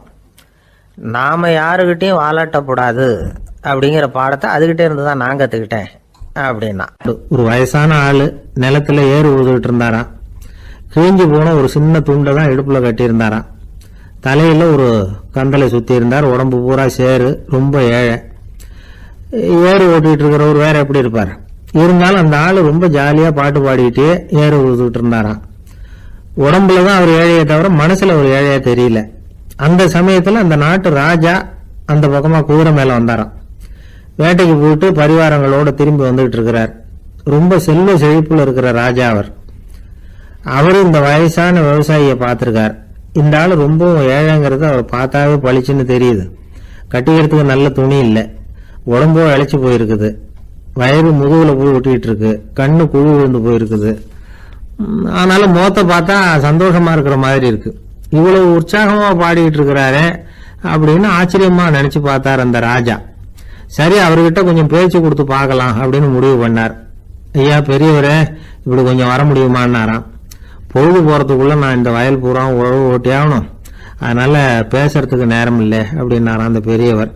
என்ன அவ்வளவு அவசரமா? மீதி இருந்தா நாளைக்கு உழுதக்கூடாதா? அது சரி, உனக்கு எத்தனை ஏக்கர் நிலம் இருக்கு அப்படின்னு விசாரிச்சிருக்கார் ராஜா. எனக்குன்னு சொந்தமா உள்ளங்கை அளவு கூட நிலம் கிடையாது. இது எங்க முதலாளியோட நிலம். இதை பூராவும் உழுது முடிச்சாதான் அவர் கூலி கொடுப்பார். நான் கூலிக்கு உழுதுகிட்டு இருக்கிறேன். உங்ககிட்ட பேசிக்கிட்டு இருந்தா அவருக்கு துரோகம் பண்ணது மாதிரி ஆயிடும் அப்படின்னாராம். ராஜா குதிரையை விட்டு கீழே இறங்கினார். வரப்புல நடந்து அந்த பெரியவர்கிட்டயே போனாராம்.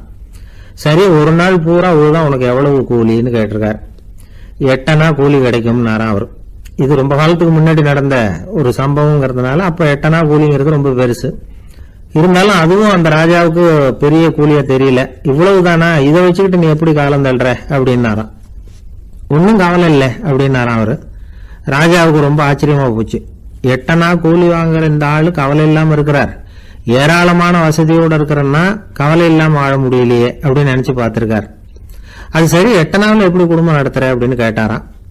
எனக்கு கிடைக்கிற 8 அணாவில் 2 அணா குடும்பத்துக்கு செலவழிக்கிறேன், 2 அணா பழைய கடனுக்கு கொடுக்குறேன், 2 அணா தர்மம் செய்யறேன், 2 அணா வட்டிக்கு கொடுக்குறேன், ஒரு குறையும் இல்லைன்னாராம். ராஜாவுக்கு ஒன்றும் புரியல. எனக்கு ஒன்றும் புரியலேன்னு இருக்காரு. ஐயா, எனக்கும் என் மனைவிக்கும் 2 அணா செலவாகுது. வயசான அம்மா அப்பா இருக்கிறாங்க, சின்ன வயசுல என்னை காப்பாத்தினவங்க அவங்க.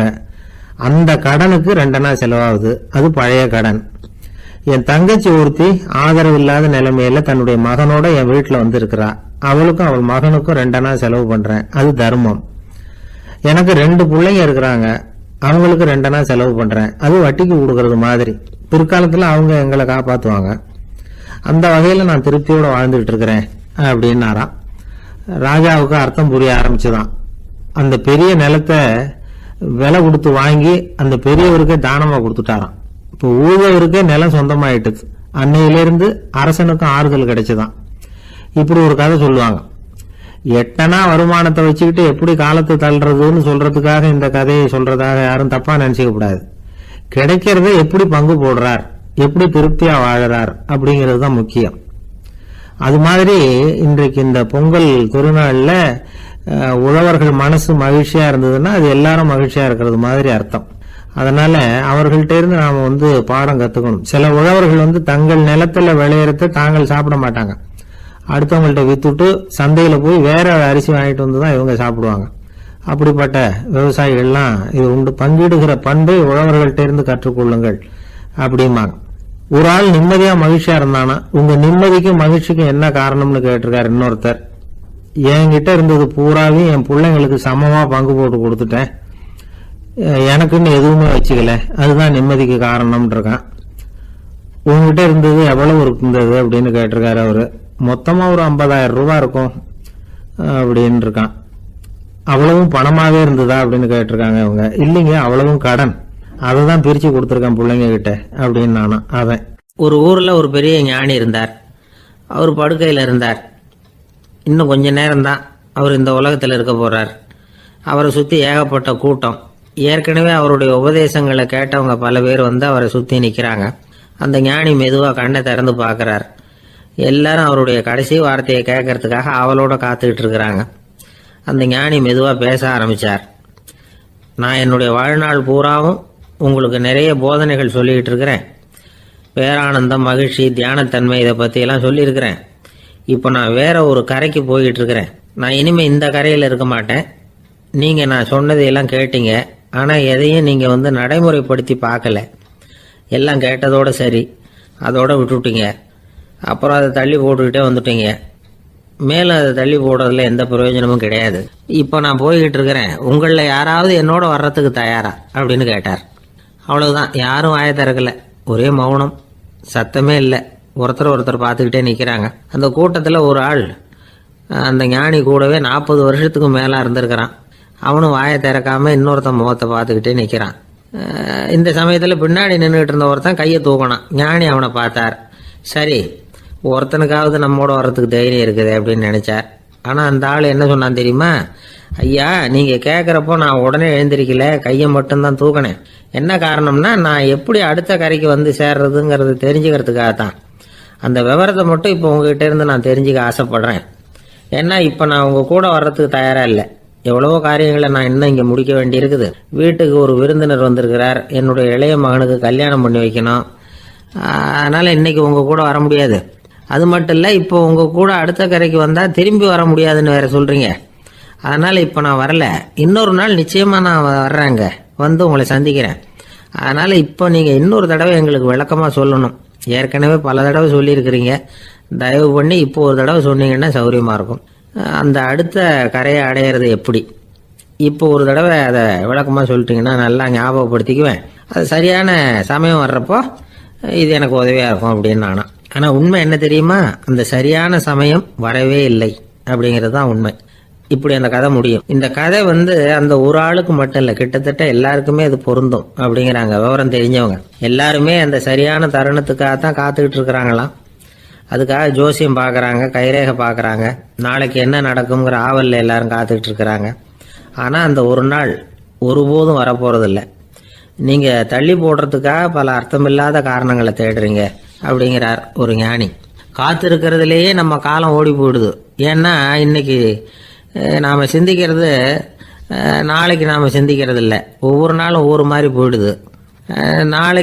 நாளைக்கு மறுநாளை பற்றியே சிந்திக்கிறோம். இப்படியே அது பாட்டுக்கு போயிடும். கரையை தொட்டு பார்க்கறது எப்போ, இதுதான் கேள்வி. நமக்கு வேண்டியப்பட்ட ஒருத்தர் ஒரு ரயில்வே பிளாட்ஃபாரத்தில் நின்றுட்டு இருக்கிறார். அங்கே இருக்கிறவங்க கிட்ட கேட்குறாராம், விசாரிக்கிறார்.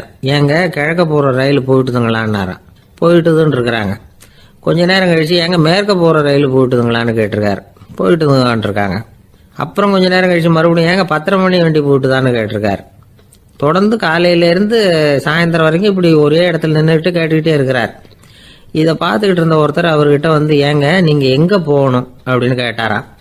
இவர் மெதுவாக சொன்னாராம், இந்த ரயில்வே லைனை தாண்டி அந்த பக்கம் போகணும் அப்படின்னாராம். ஆந்திர நாட்டில் ஒரு அரசர் இருந்தார். அந்த அரசர்கிட்ட ஒரு அமைச்சர் இருந்தார்.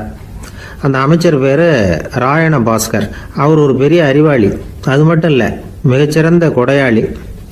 யார் வந்து எது கேட்டாலும் இல்லைன்னு சொல்ல மாட்டாராம். அதன் காரணமாகவே அவர்கிட்ட இருந்த செல்வம் நாளுக்கு நாள் குறைஞ்சிக்கிட்டே வந்துட்டு தான். கடைசியில் குடும்பத்துக்குன்னு எதுவும் வைக்காமலே அவர் போய் சேர்ந்துட்டார். மகனும் இறந்துட்டார். அந்த குடும்பத்தில் மிஞ்சி இருந்தது அவருடைய மருமகள், ஒரு பேரன், அவ்வளவுதான். இருந்த ஒரே சொத்து பழுதடைஞ்ச ஒரு வீடு. அந்த அம்மா மற்ற வீடுகளில் வேலை செஞ்சு தன்னுடைய பிள்ளைய படிக்க வச்சுக்கிட்டு வராங்க. அந்த புள்ள ஒரு பெரிய வள்ளலுடைய பேரன்கிறது அந்த பள்ளி வாத்தியார்களுக்கும் தெரியும். அதனால் அவங்களும் இவங்ககிட்ட கொஞ்சம் அன்பாகவும் அக்கறையாகவும் பழகி பாடம் சொல்லி கொடுத்துக்கிட்டு இருக்கிறாங்க. ஒரு நாள் ஒரு புகழ்பெற்ற கவிஞர் ஒருத்தர் அந்த பள்ளிக்கூடத்துக்கு வந்திருக்கிறார். ஆசிரியர்கள்கிட்ட பேசிக்கிட்டு இருந்தப்போ ஒரு செய்தியை சொன்னாராம். ராயண பாஸ்கருங்கிற வள்ளல் எனக்கு நிறைய உதவிகள் செஞ்சிருக்கார், என்னை பாராட்டி பரிசுகள்லாம் கொடுத்துருக்கிறார். அந்த வள்ளல் வாழ்ந்த கிராமத்தை பார்க்கணுங்கிறதுக்காக தான் இப்போ இங்கே வந்திருக்கிறேன் அப்படின்னாராம். ஆசிரியர் உடனே இந்த பையனை கூப்பிட்டு, இதை பாருங்கள், இவன் யார் தெரியுமா, நீங்கள் குறிப்பிடுகிற அந்த வள்ளலின் பேரன் அப்படின்னு அறிமுகப்படுத்தினாராம். கவிஞரின் கண்களில் ஆனந்த கண்ணீர். அந்த பரவச நிலையிலேயே அந்த வள்ளலை பற்றி கவி பாட ஆரம்பிச்சுட்டாராம்.